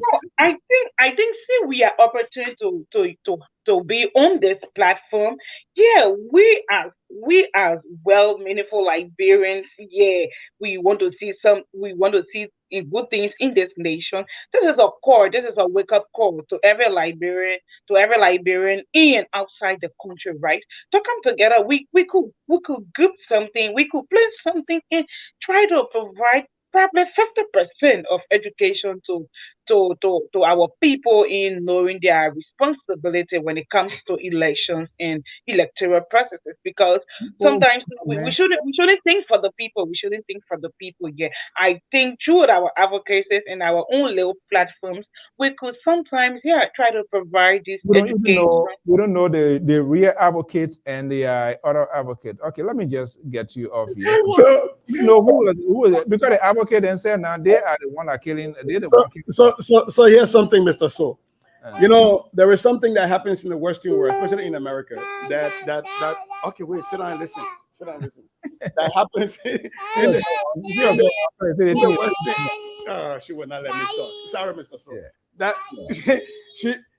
there's something that happens in the Western world that is happening in Liberia. Okay, shoot. Okay, that's happening in Liberia. No, you're not participating. Okay, that happens in Liberia, right? And what that is that in the Western world, when they redraw the political boundaries, gerrymandering, right? Politicians picking their electorates. In Liberia, we have that somewhat when people truck their voters to the rural places or to their places to go and vote. But what's happening here in Liberia is that it reminds me of a line in Bob Marley's song when he talk about ambush in the night. He said they keep you hungry, and when you want to go get some bread, your brother got to be your enemy, right? And so what happens, our politicians keep our people hungry and keep them blinded so that instead of the people picking the issues that are important to them, that they want to ask these politicians about, the politicians somehow, somewhere are the one deciding what the conversation will be. Because when you are hungry, your conversation is limited, right? You have very few things to focus on. So I think it's bad, but I think, it's an evil genius on the part of our politicians who've managed to decide that they can keep our people hungry and broke. And 2023, somehow, somewhere, the economy is going to be booming in Liberia. Everybody's going to be able to afford to buy rice because rice is going to be everywhere. Politicians will be giving food when right now that's not possible. And so they restrict the conversation of the people. And I think Ms. Robinson was onto a point. But here's my bigger question. Lofa County, how many days did they take to carry out voters' education in Lofa County? All right? They didn't. We saw that. And so I don't think we ought to only depend on the government to carry out voters' education and carry out civic education to educate our people. There is a need for a partnership with the private sector, and that's the advocacy group and all of these social pressure groups. That was my point, right? That was my point. Because we cannot continue to always rely on government to do everything. It is impossible. Yeah, it is impossible. So sometimes we as individuals, we as a people, as a team, we could also contribute. We could also contribute because, mind you, when Liberia succeed, we succeed. When Liberia fail, we fail, right? They will not say the government fail, but they will say Liberia fail. So yeah, so that was my point. But anyway, we'll get there. We are getting there. I think we are still breaking down the analysis of what have you done. It's So I not think, dry. Mr. So, what we have to do is we got to put up an ad for a child care center for me to be able to be I think so. I think so. not That's what this we one, need to. on this We need next to time. put. No, We need she to do. hasn't been well, so she's being a little bit cranky, and that's why I came on late. But yeah, to a greater point, let me make a last point and go take off for a walk, because I think that's what we're Yeah. supposed to do. I think though that education and voters education and civic education should not just be limited to the year in which we have an election and the 2 months before the election, because I think it's late and I think it is not enough. I think there ought to be a funding by government of private entities and infrastructures that would just be geared at doing that, just carrying out voters education for our people year round, every year, elections or not. And having said that, Ms. Robinson, it was nice seeing you. Thank I you. promise next time I will have a better babysitter. Okay. All right. Thank you so much. Hey. Okay. It's Olive. I know it's extremely late inside. Yeah, As extremely late. yeah, so, it's quite reasonable. All right. So, what's your final word before we let you go? Okay, so Mr. So, like I said, this question will always exist, right? And as we have started to lay the premises, as we have started to lay some bases, yeah, surrounding this conversation, I think that, and I believe that we all can rally up something and come up to a conclusion, yeah, to know which county brought about this question, which of the bus they wrote into, yeah, to come to town and all of that. But honestly, I want to say to our viewers, to our people out there, that 2023 is just around the corner, and there are a whole lot more to come. Yeah, people will come with so many platforms, with so many rhetorics. People will come with cash. People will come with wisdom, and so many things. But I want to conscientize our people to be very sensitive of their surroundings, to know what they actually want. Because, mind you, the decision you make on that paper will speak for you in the next 6 years to come. And also to our young people out there, yeah, who are trying very hard to improve the Liberian society one way or the other, because you haven't been brought to the spotlight yet, shouldn't be a source of the feel that, yeah, you are making indelible marks and nobody yet looking up to you. Keep pushing, keep pressing. One day we believe that things will be okay. And so every young woman out there, yeah, who has the ability to do something, but probably you are shy, probably you feel that, yeah, the society will bully you. I want to say to you that no, you have to stand up for a cause and you have to start something doing, because until you can give a try, you will never know your potential. So thank you. It was nice being with you on this platform, and I look forward to, yeah, having you next Wednesday in continuation of our topic for today. Thank you so much. Thank Thank you. you so much, Olive. Thank you so much. Olive is our contributor of the Liberia Public Radio. She's based in the West African state of the Republic of Liberia. We intend to include all sectors, young, old generation. It's time to retire forcibly. To retire. Why should we leave this? We call them the future of our country. We call them the future of our country, but then we're leaving them we're leaving them out. We are not including an international conversation. There are some people we need to give them. You know what people used to do in Sierra Leone before I go to my mentor, Jaro? Certain time they gave you a compulsory leave study. They don't sack you, they don't fire you or whatever. When they find out things not going away, so they say go study. Hey, leave with you. Whatever you want to go lay down in UK, whatever you want to do. That's what we need to do now. We need to certificate some of these old politicians and bring in the young generation. Okay. Gerald Cummings is here, is a legendary guy with his own podcast. Mr. Cummings, good evening. Good evening, Mr. So. How are you?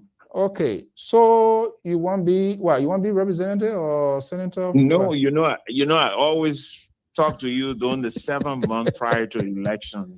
That's when I talk. Yeah. So, okay, I guess my guess you've been following the conversation. Yeah, I followed a little bit of the conversation, and then what caught my attention was this issue of civic education. Mhm. You know, when you follow the Liberian electoral process for a while, and every time we hear about civic education, you look at the duration, look at the timeline. Most often, Liberians will only speak when there is an election season. Only when we are Why you looking. think it's going that way? Well, because the people will focus on their attention on the electors being educated on how to vote, why they're voting, what is the need, why do they need to vote? No, but Mr. So here's the thing. We've been saying this thing over and over.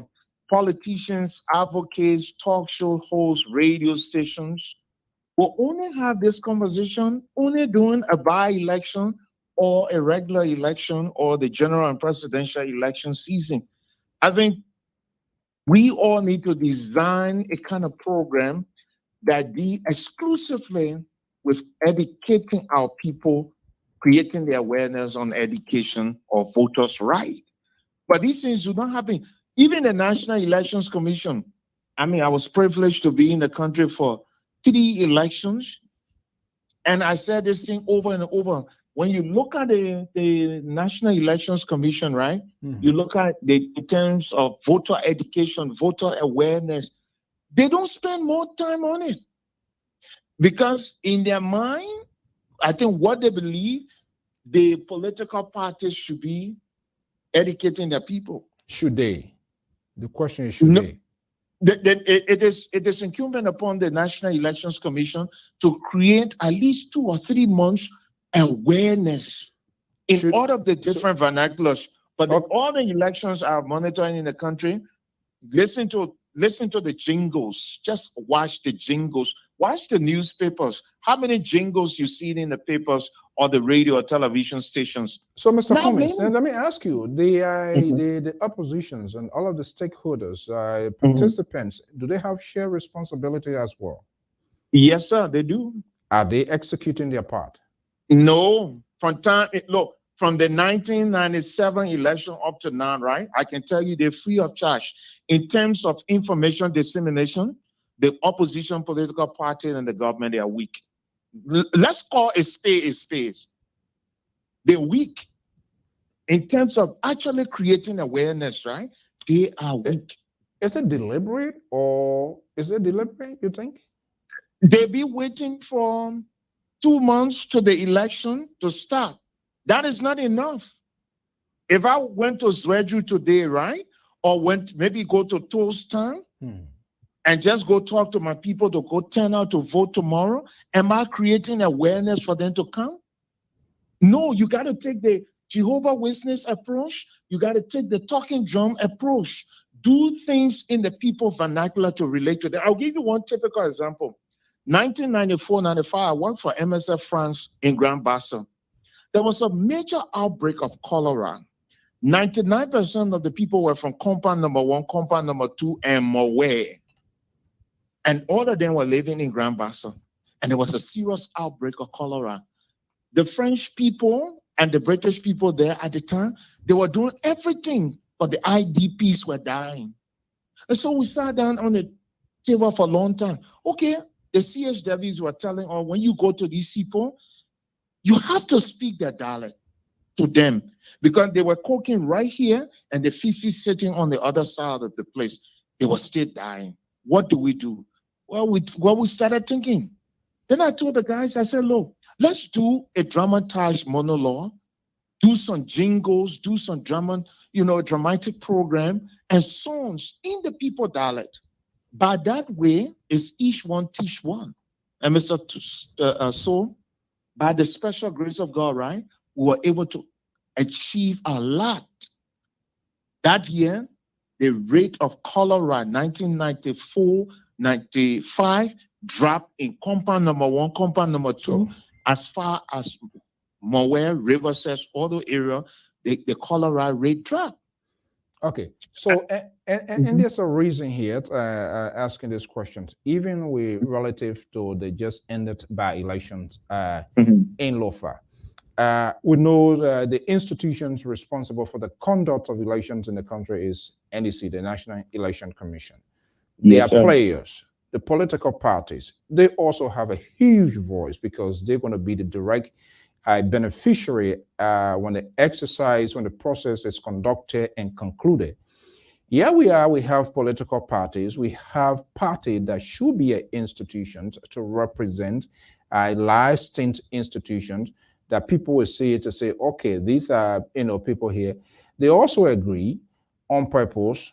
They went into a process where they have no idea how many persons were participating into the process, yet then still they say they have a war room, which I coin not being a war room, it's a power room, because if you don't even know how many persons in Kolahon, in Zozo, in Vanyama, and these all of these districts, you just do not know exactly how many persons voting in Lofa as a whole, the entire county. Yep. You don't know where the votes coming from, and then you're telling me you get a war room. What's a war room? So what is the basis of the figure that you are getting? Where are you getting it from?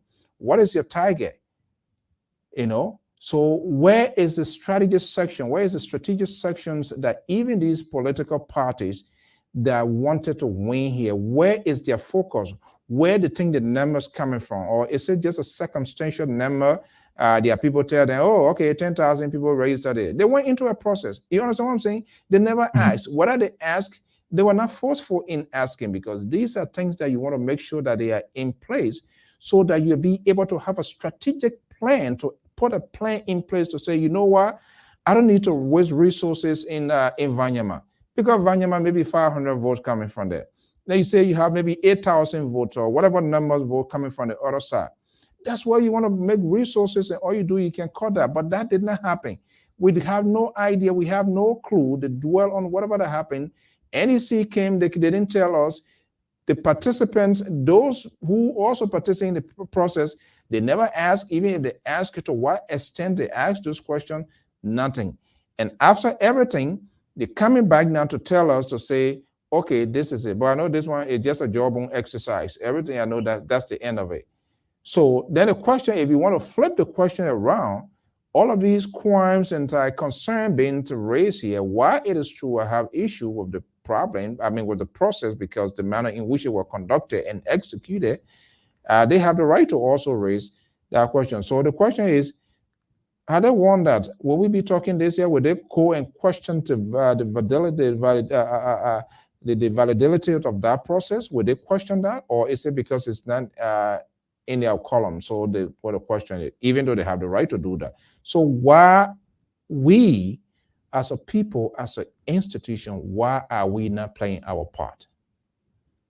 There's something in Liberia we call the National Petitioning Association. Oh Lord. And the National students of the National Petitioning Association and the students of the University of Poto. And they have earned a degree in something we call Potolism. Are you familiar with the Lake Kekura Poto? KBK? Yeah. Mr. So President, when you have students who have adapted that mentality or earned their degree in Potolism, so all you hear is, who do you want? That's all. In terms of going to those electoral districts to ascertain information, to know how many people are there in that district, making comparison analysis with what the National Elections Commission has, we don't do it. Look, Mr. So, it's going to take serious-minded people who work with the political parties, who are not just there because they're part of a national petitioning association, or because we can sit on a podcast and talk. After the 1997 election, 99% of the political parties were in briefcase and handbags. Coming to the 2005 election, we saw the same thing. Most of their offices were closed right after the election process. They were not proactive. After the 2017-18 elections, most of the political parties' offices in the rural area are not active. Just to name like those counties that fall within the threshold bills, Lofa, Nimba, Bon, Monserrato, Grand Bassa, maybe Monserrato, they only active because of the different talk shows. But you being a journalist for the longest, listen to the podcast, listen to the different talk shows that are coming from Monrovia. 99% of it is on corruption, accusation, counterclaim. No awareness for the voters. Nothing. And the political parties too, they're just going with suit. You know, everybody counterclaim, accusation, everybody know what to do. As a result, the National Elections Commission, nobody tried making the National Elections Commission. I remember there was a Liberian pastor who was living in Taipei, Taiwan. He was running to be a presidential, he was one of the presidential hopeful. And I was working with him as a special assistant. And there was something that happened between Flomoya and us. And we went to the late Jane Shelley and the late Miriam Brandel. She said, look, you got enough evidence, young men. What I need from you people, if I can get 2 other commissioners, Commissioner Chede and myself, we stand with you. But if I can get 2 other persons, we can overturn the decision. That is to say, these were serious young men who I just returned from Nimba County and went to Monrovia. We had our evidence, we had everything to try to make Flomoya and his group. But we needed to convince 2 other commissioners. All right, we needed to, Mr. Cummings, thank you so much. We are wrapping up here, but it's better late than never. Senior contributor Amos George is joining us from Atlanta, Georgia. Thank you so much, Cummings, for chipping in here this evening. Yes, sir. All right. Okay, so let me ask my papa. You want to be? I know you want to be. By the way, you want to be representative or senator? No, I want to be senator of Bon County. You want to be senator? Yeah. Who will vote for you? What? Any people there? No money. Oh my goodness. Okay, I guess you've been following here. This question, you have to do something, or somebody is pushing this question. What did they were here? When we were suffering here, you were around? I should, because I did not apportion to whatever I got outside from my own personal something, so it means Liberia is not on the radar for me. I cannot or should not contest because somebody feels they are the rightful owner or they have some sort of a dominion over a talk or conversation. Politician pushing that line. Radio hosts, commentators, talk shows, journalists, advocates as well, who should stand in the gap to create that sort of open war, and so that the people will see, to create a sort of transparent, not an opaque one. They have managed to create that sort of, build that sort of wall of Jericho. And I don't know how we can undo that. Let's talk about it quickly, and then we can talk a few things here. I think maybe we'll still have to make adjustment here. So do you know which county gave birth to that question? Monserrato. Why you mean, why Monserrato? All the thing that started Mr. So is from Monserrato. Monserrato is where you find the highest number of educated people. When I was born, GFK or Redemption Hospital. Well, Hospital. But Monserrato. Okay. And let me give you an instant. I saw what I was listening to one of the radio stations. This guy was pushing this line that when the people come from and brought the camera to get enjoy the sea, then they run over to go back to America. Why they want dual citizenship? So when they can't, they see them when they go back. This is a man who living there. This is a man who on the radio every day. That line he pushing, it went across the country. You tell people, oh no, you bring people from America, you get enjoy the sea, they go back. And wherever you got people in the country, would somebody never been to America? The government is stealing. But what they did cleverly was to be able to use that as a boomerang to scare the people. To say, no, these people, every time they come, you get enjoyed, they will steal and go back. And wherever they people right there stealing. Some of them now been in America. The right government stealing. And what happened to them? But this kind of narrative they have created. And that phrase, the coup, oh, where were you? What have you done? And the question is, look around the world. Some of the people that struggle, they didn't benefit from what they struggle for. But they didn't question the people, what have they done? Because everybody's not allowed to make an example of Dr. King. You never heard him one day, none of his speeches, asking the people what have they done before you won the position? Never. But Gandhi, never. Nelson Mandela did not ask other people, what have you done before you won this job? Why your brothers think upon us, Amos George? They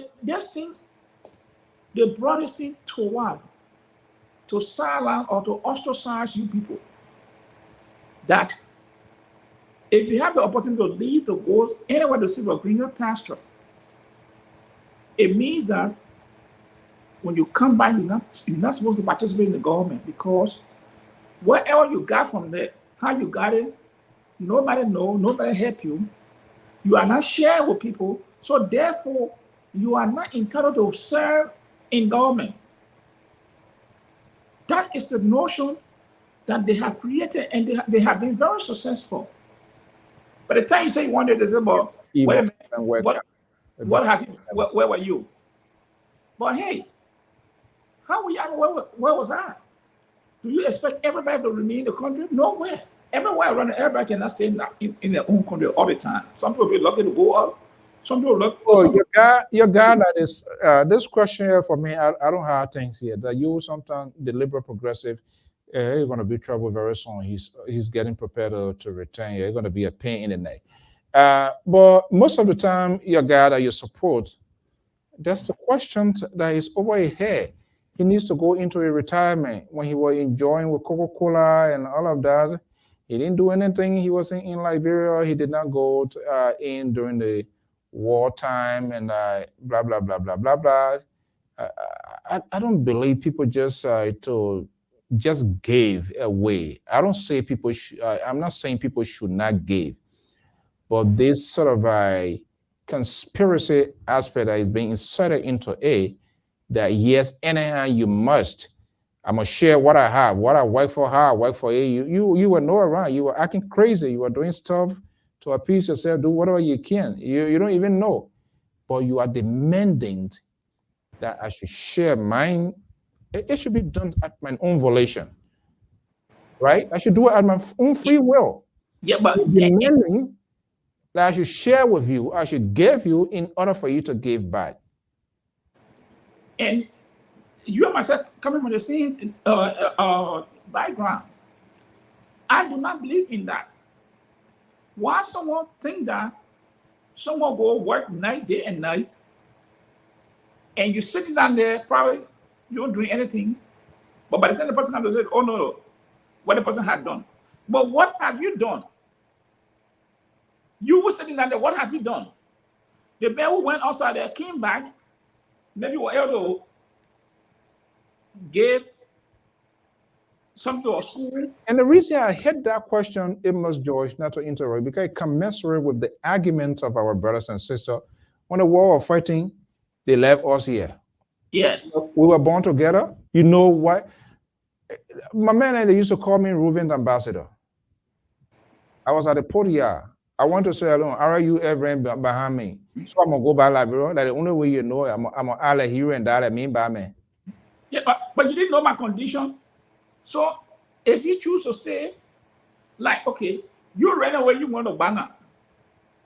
But I knew if I go Banga, I would not survive. Why should I go Banga? So if you came from Banga, should I ask you, where were you? What did you do? No. Okay. All right, we will be wrapping up, but let's pivot a little bit. I'm getting concerned. I'm thinking ahead. I try to forecast what is going on right now. This cabinet retreat. Yeah. Lots unfolding in Nima County. The president's meeting the elders, dedications has been dedicating prayers, traditional ceremonies. I mean, they're all colorful events, and not to be too mean here.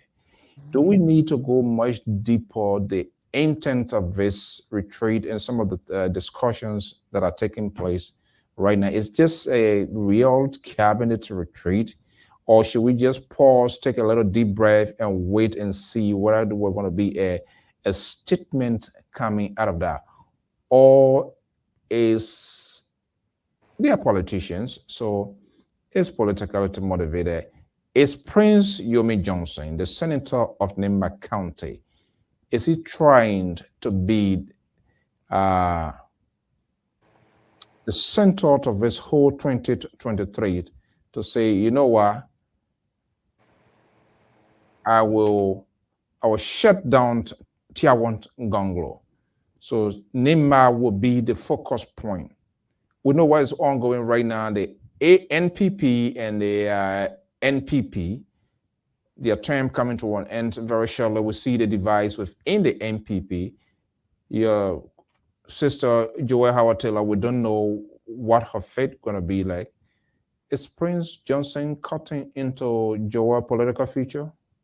Not Prince per se. He might maybe trying to support somebody, but yeah, it's the thing here.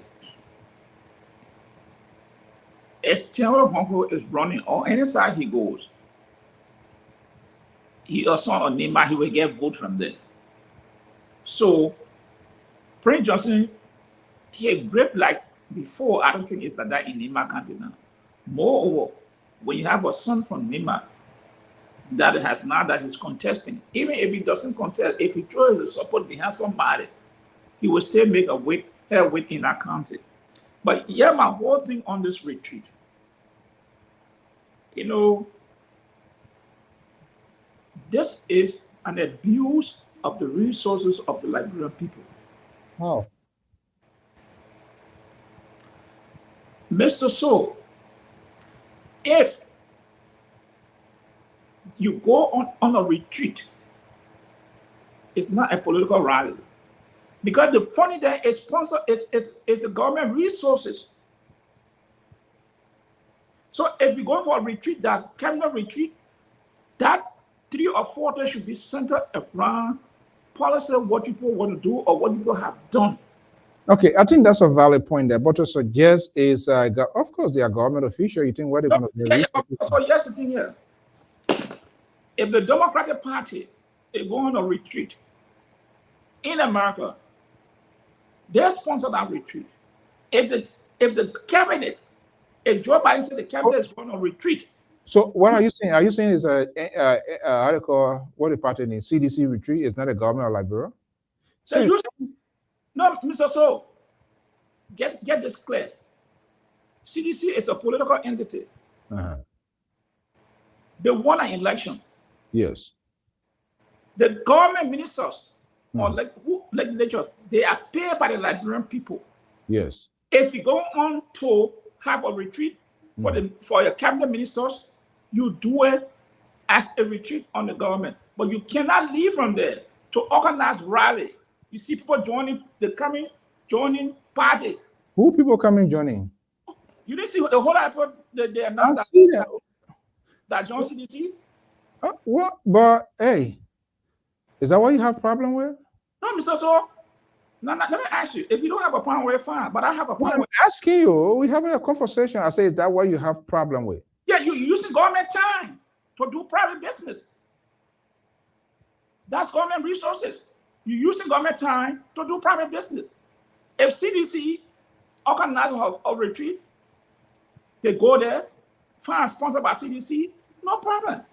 Who want to join on that time? No problem. But you cannot say you're going to have a cabinet retreat, then people are coming to, you are organizing a program. Do you think they are the one bringing those people? Do you think that was the purpose of this? That was the purpose. That's a campaign. That's a campaign strategy. That was the purpose of it.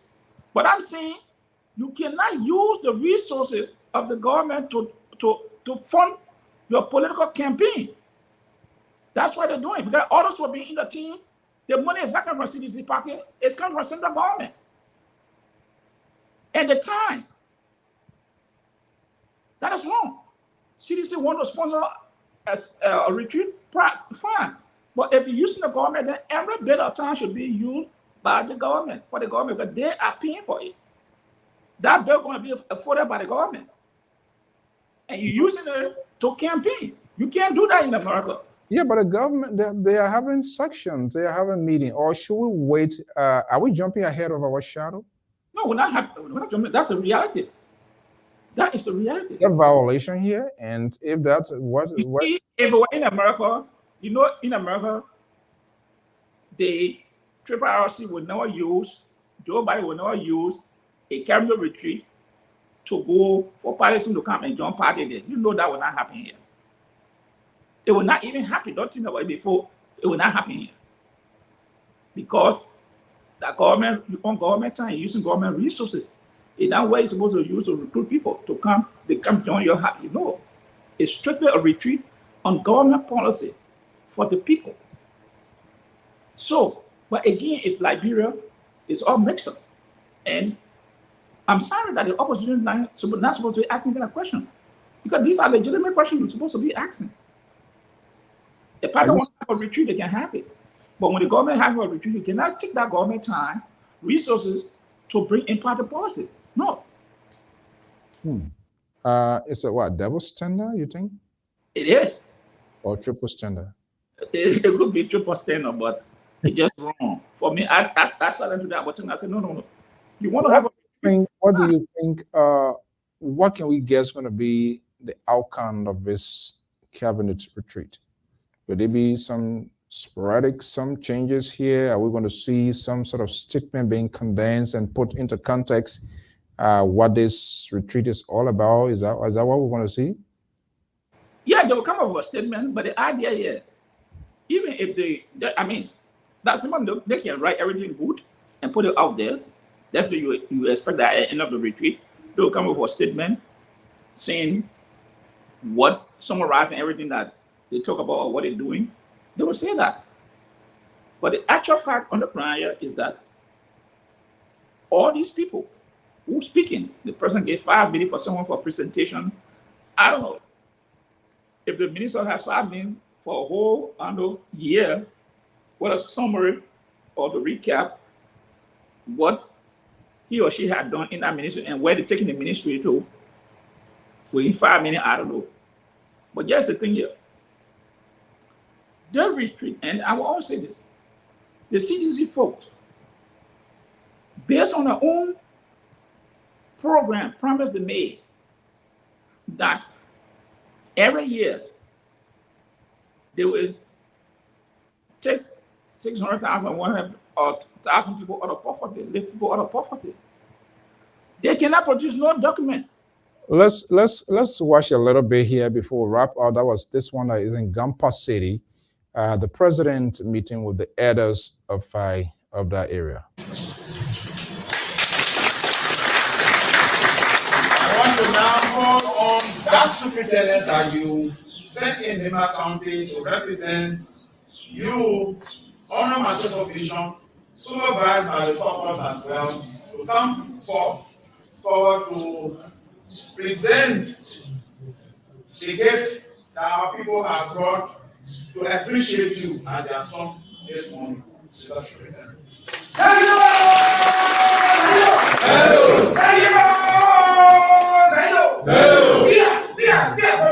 Yeah. As a 12. Mr. President, our caucus of Lima County, cabinet ministers, our citizens that cover the 782 towns, we take the land partnership, county commissioners, with the 4 townships, Mr. President, our ministers, we are happy to be here this time. Our citizens across the 782 towns are happy and jubilating a heart because that's what the citizens have done for us. They continue to do. Our bless our heart, happiness capital retreat in Lima the heartbeat of the people of Lima County to say to the president, we the people of Lima County, they say all you have to write in your footsteps and give on you 2 cows.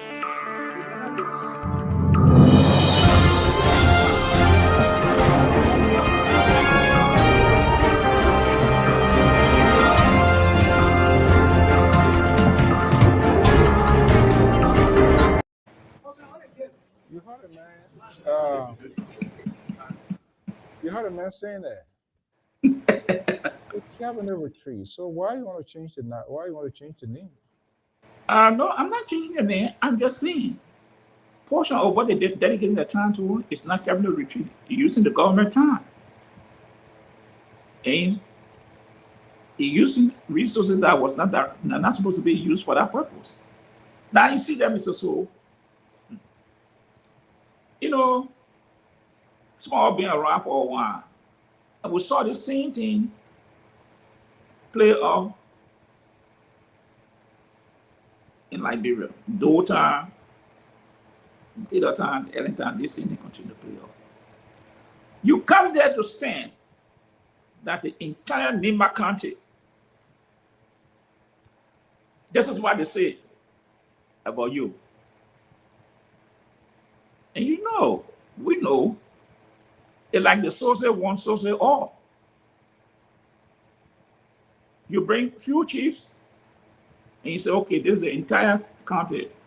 The people are behind you. We give you 2 cows.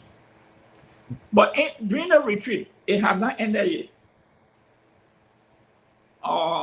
Have you seen some paramount chief, district commissioners there to speak on, to present what they are faced with in the county? Have you seen that?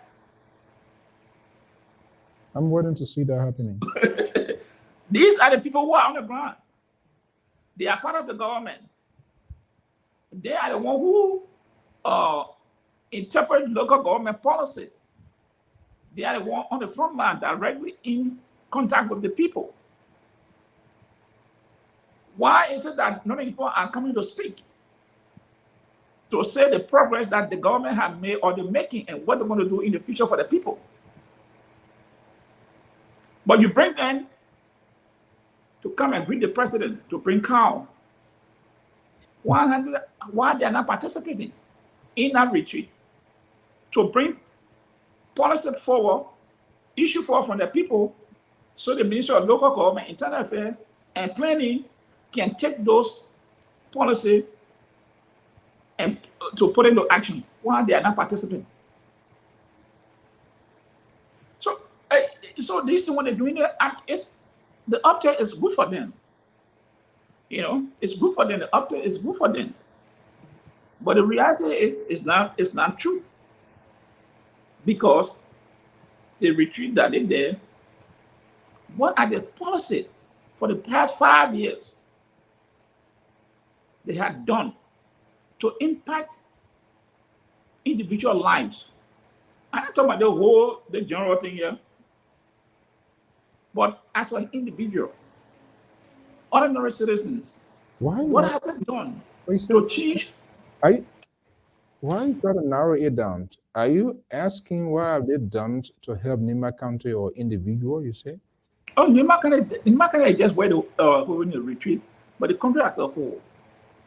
These problems are so they got no statistics, got no record to tell you that in Grand Gideon, the government was able to bring in 5-6 companies that have employed 600 citizens of Grand Gideon. They don't have it. They don't have it. So, what have they done in Grand Gideon to benefit the country as a whole? Then, individual, because when the country is prospering, the citizen will benefit when the company citizen will be employed, and they will be able to send their children to school and think. You build a road, everybody will use the road. But as an individual, do you have the money to get the motorboat to ride on the road? Do you have the money to send your child to school? Your personal life have not changed. There's a quota road passing. In other words, you are arguing simultaneously all of those things will be were achieved before. Yes. If those things are not achieved, how can you say, Mr. So? You got a road passing in total. I don't have a clinic. I don't have a job. I don't have a safe drinking water. But you got a car road quota passing in total. So is that a development that will benefit me directly or will impact my life or my children? No. It will not. Okay, well. So that is the issue they talk about. You hear them, this continue, oh, this is the best government ever. The ever in the Republic of Liberia. Really? Because people don't do the research, so they come to say, listen now. Even the roads they're talking about, if you ask many people, how many kilometers of road that the government have paved, they have paved, they can't tell you. They'll just say, oh, don't come in a day. So, Japanese highway, but how many kilometers is that? To say someone is the greatest president in the world of Liberia. Can they tell you? No. They cannot tell you. Already. Okay, Amos Joyce, they cannot tell you. We're going to be back here. Hopefully you can do a search to get the answers for this sort of consequential question. They can phrase, they cannot tell you. Do you want to know, will you go out there to get answers for that question, you think? Well, they just need to put it in the book, because if I Google it, I can see it. When I put it, I can do research and see it. I don't have to send it. All right. So let's put into context here. What do you think are going to be the what do you think are the climax of this whole retreat? Will we see something different, something new, or some sort of major transformations on the part of GOL, the winning party, you think? Mr. So maybe I'm not, on paper, you may see something good, but in practice, forget it. And maybe they might use 1 or 2 persons as a scapegoat to say, oh boy, they fired a person, they fired a person. But the country is engulfed with corruption, counter-acting corruption government officials.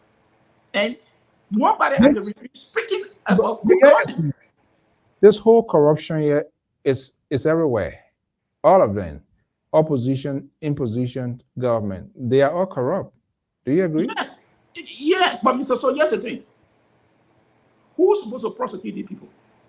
It's the ruling government. If you find out that opposition are corrupt, you bring in the book. But when you bring your own people to the book, look, I was listening to something yesterday. $800,000 was allocated in the last budget for street lights, solar lights. 800,000.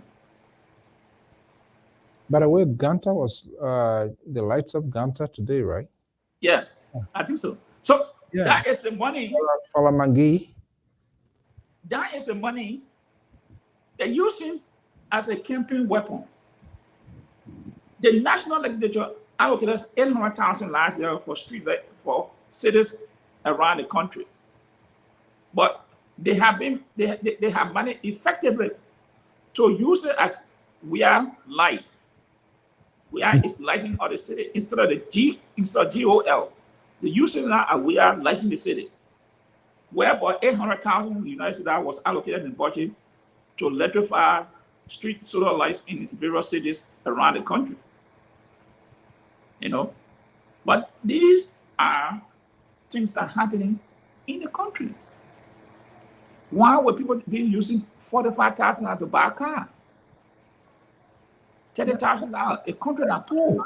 Everybody buying a car, imposition, opposition, everybody. That's the whole frustration of this whole thing here. Other people profess to be the clean hand guy, and they are all corrupt. And we had this conversation in the past here, not to really get all conversations as we are about to leave.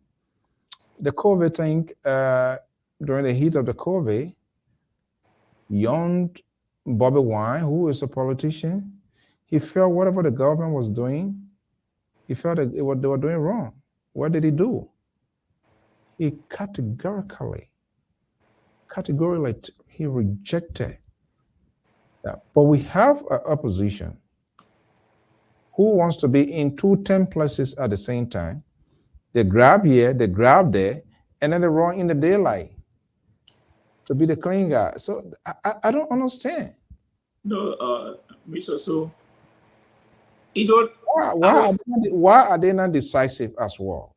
no, it's not that they're not decisive. It's not that they're not decisive. These people are corrupt. They are corrupt. It's only opportunity to look for. They are corrupt. I don't. With all this, here's the thing, Mr. So you preach against something. You say it's wrong,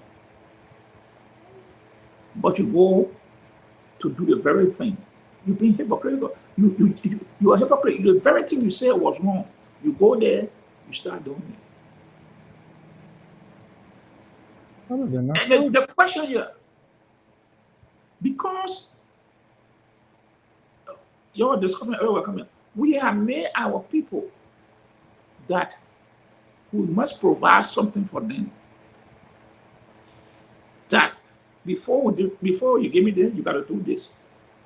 We are being perpetuating that kind of idea against our own people. We use as a means to enslave them. So this notion, we have to get over it. Lawmakers are not there to pay bathroom, to pay toilet, to buy food, to pay school fee. No. Lawmakers should be formulating policy that will bring school in your area that your children can afford to go to. That will advocate for money to build clinics in your area, to have running water in your area. Those are the policies they should be formulating when they're forming the budget. But none of these people do it. They wait, they say, because I will get $30,000, so I will use it. They put their stock, I'll go, okay, I'll pay a hand pump. You introduce something to people that the next man coming, when he say he cannot afford, they say, oh, the man is not good. You see that? Because when you tell them, hey, no, that's not our function. They say, but the other people who are there, they've been doing it, what about you? Yeah. So these are the things these people do and creating a problem. You take the money, he said, I will give it to people. No. If you calculate 30,000, Mr. So 105, 107 lawmaker. All of them are correct. Million, you talk about millions of dollars. What that money can do? That money can. All of them, all the Turkey. Then you come back to frown on. Of course, they are part of government. They are in the government. If they knew it was a wrong path, if they knew there was no enough deliberation for which whatever justification they are giving, don't take it. If you don't take it, then we know you are not part of it. But you take it, and then you come back to give a justification. Oh, but I'm entitled to it. No. I do this. That's just been very disingenuous. Mr. So, it's wrong today, it's wrong tomorrow. What I tell people is that there are things that are legal, but it can be morally wrong. I swear, man. You pass the law for you to receive 30,000. Okay, that's a law. But what makes it morally wrong is that your people out there are living on less than $1. So why would you take $30,000? They don't care for those people. It's all about themselves. Yeah, but that's all you folks that are screaming and yelling here. Believe me, you tell them to lead, to take charge for 1 hour. They will loot and bankrupt our country. See how they're behaving. They are not contained. Lack of political tolerance. No. So, and yes, the thing. So this is the problem. Yes, it's legally right it's on the book that you should receive 30,000, but it's morally wrong because what? You are what?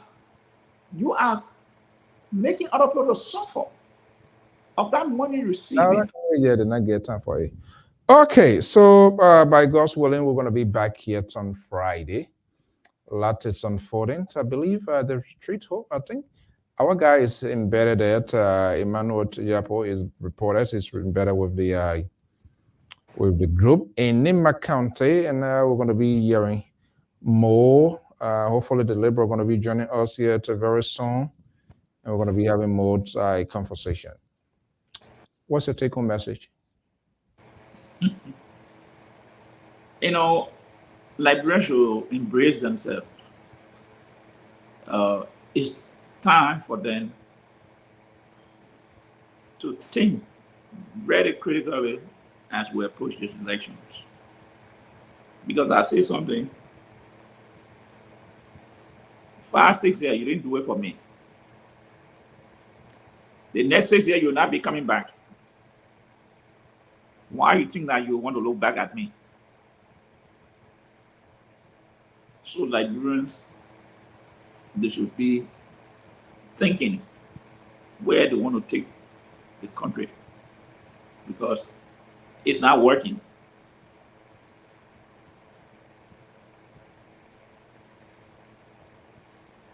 It's not working. Will it ever work? It will work if they. Who's going to make it work?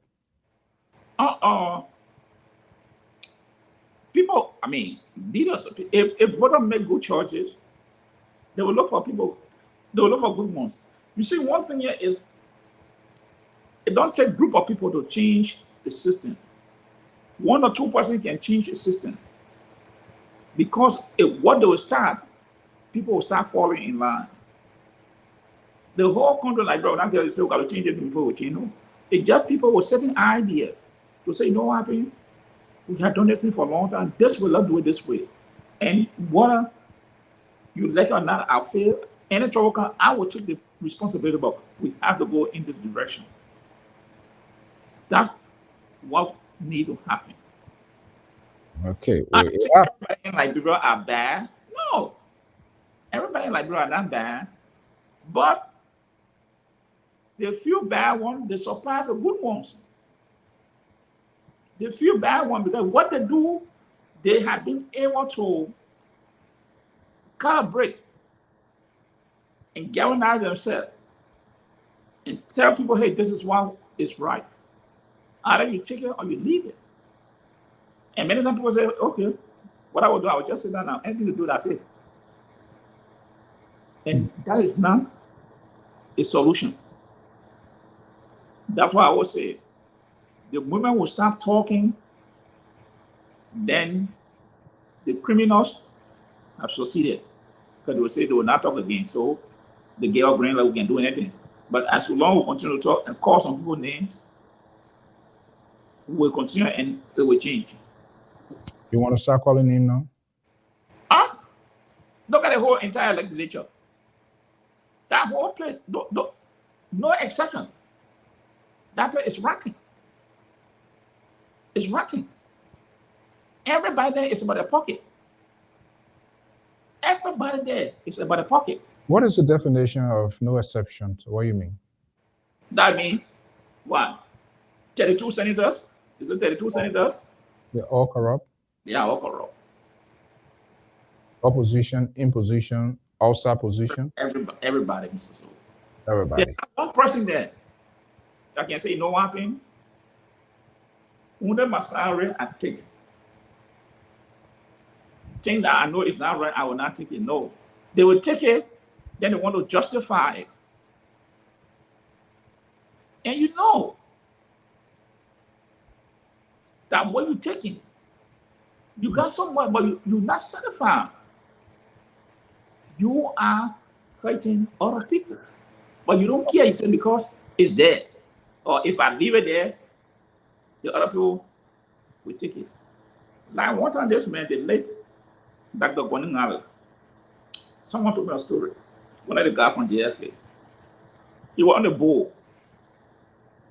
And the doctor was saying, the doctor said that's the only man I saw who never took both fees. He said he was not taking any both feet. They should use it. Say all the time Dr. Ganga was on the board of JFK, he never took a sitting fee.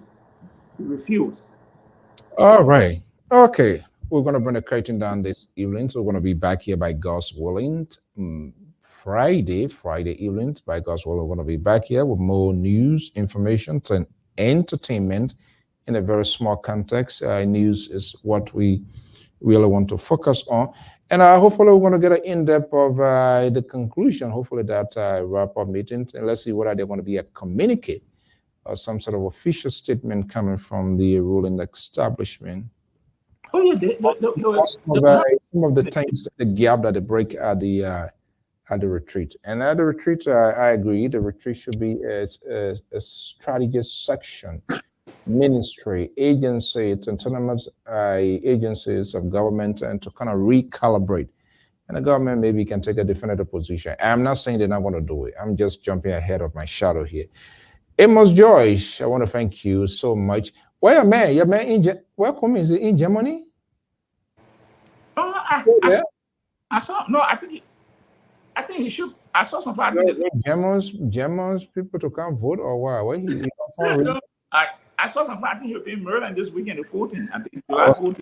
I was talking to somebody. He said, "Man, you know, come by here and go be going all in the country. Where you going to do in Germany?" I said, "Well, maybe they're going to bring some German plums here. We They don't know that politics is expensive. Yeah. The man looking for money, trying to find money. All right. I want to thank you so much. And by God's will, we're going to be back here Friday with more editions of programs here from Liberia Public Radio. For our viewers, listeners, we want to thank you so much. If it's your first time jumping here and it is by coincidence, we say it, come and stay. You are wholeheartedly welcome. This is Liberia Public Radio. We make the news balanced, fair, and proportional. You have to write your comment, your tweet, and even when you call it aim. But on this network, we maintain high standard of civility. However, anything written on our line that's not in any form, shape, represent the management analysts of the Liberia Public Radio. We do facilitate this high called conversation. We want to thank you so much. Like our page, follow us. Give us your feedback, your suggestion as to how we can enhance broadcasting. And hey, we say here, unfortunately here, the taboo of this network here is not to tell you what you want to hear, but what you need to know.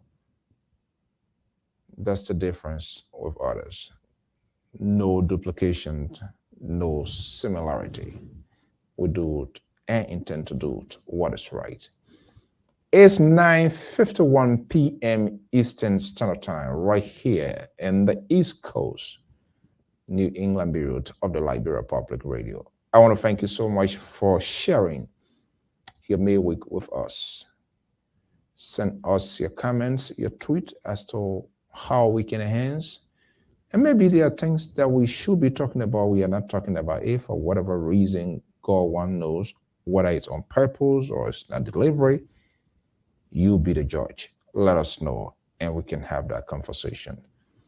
We'll be going home today. We'll be going to the southeastern side of Liberia, Maryland County, Awiali, and that's how we're going to get it going this evening. Thank you so much.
New Delhi, New Noel, New Hippolyta, New Clementine. They were buried there, go to someone will go mention. Simon and I, I day you got it, I got the body of power mention. Sama man and I, you, man and I, you. Okela na janda we you want to say mama pay what out. I just wanna thank you. Thank you.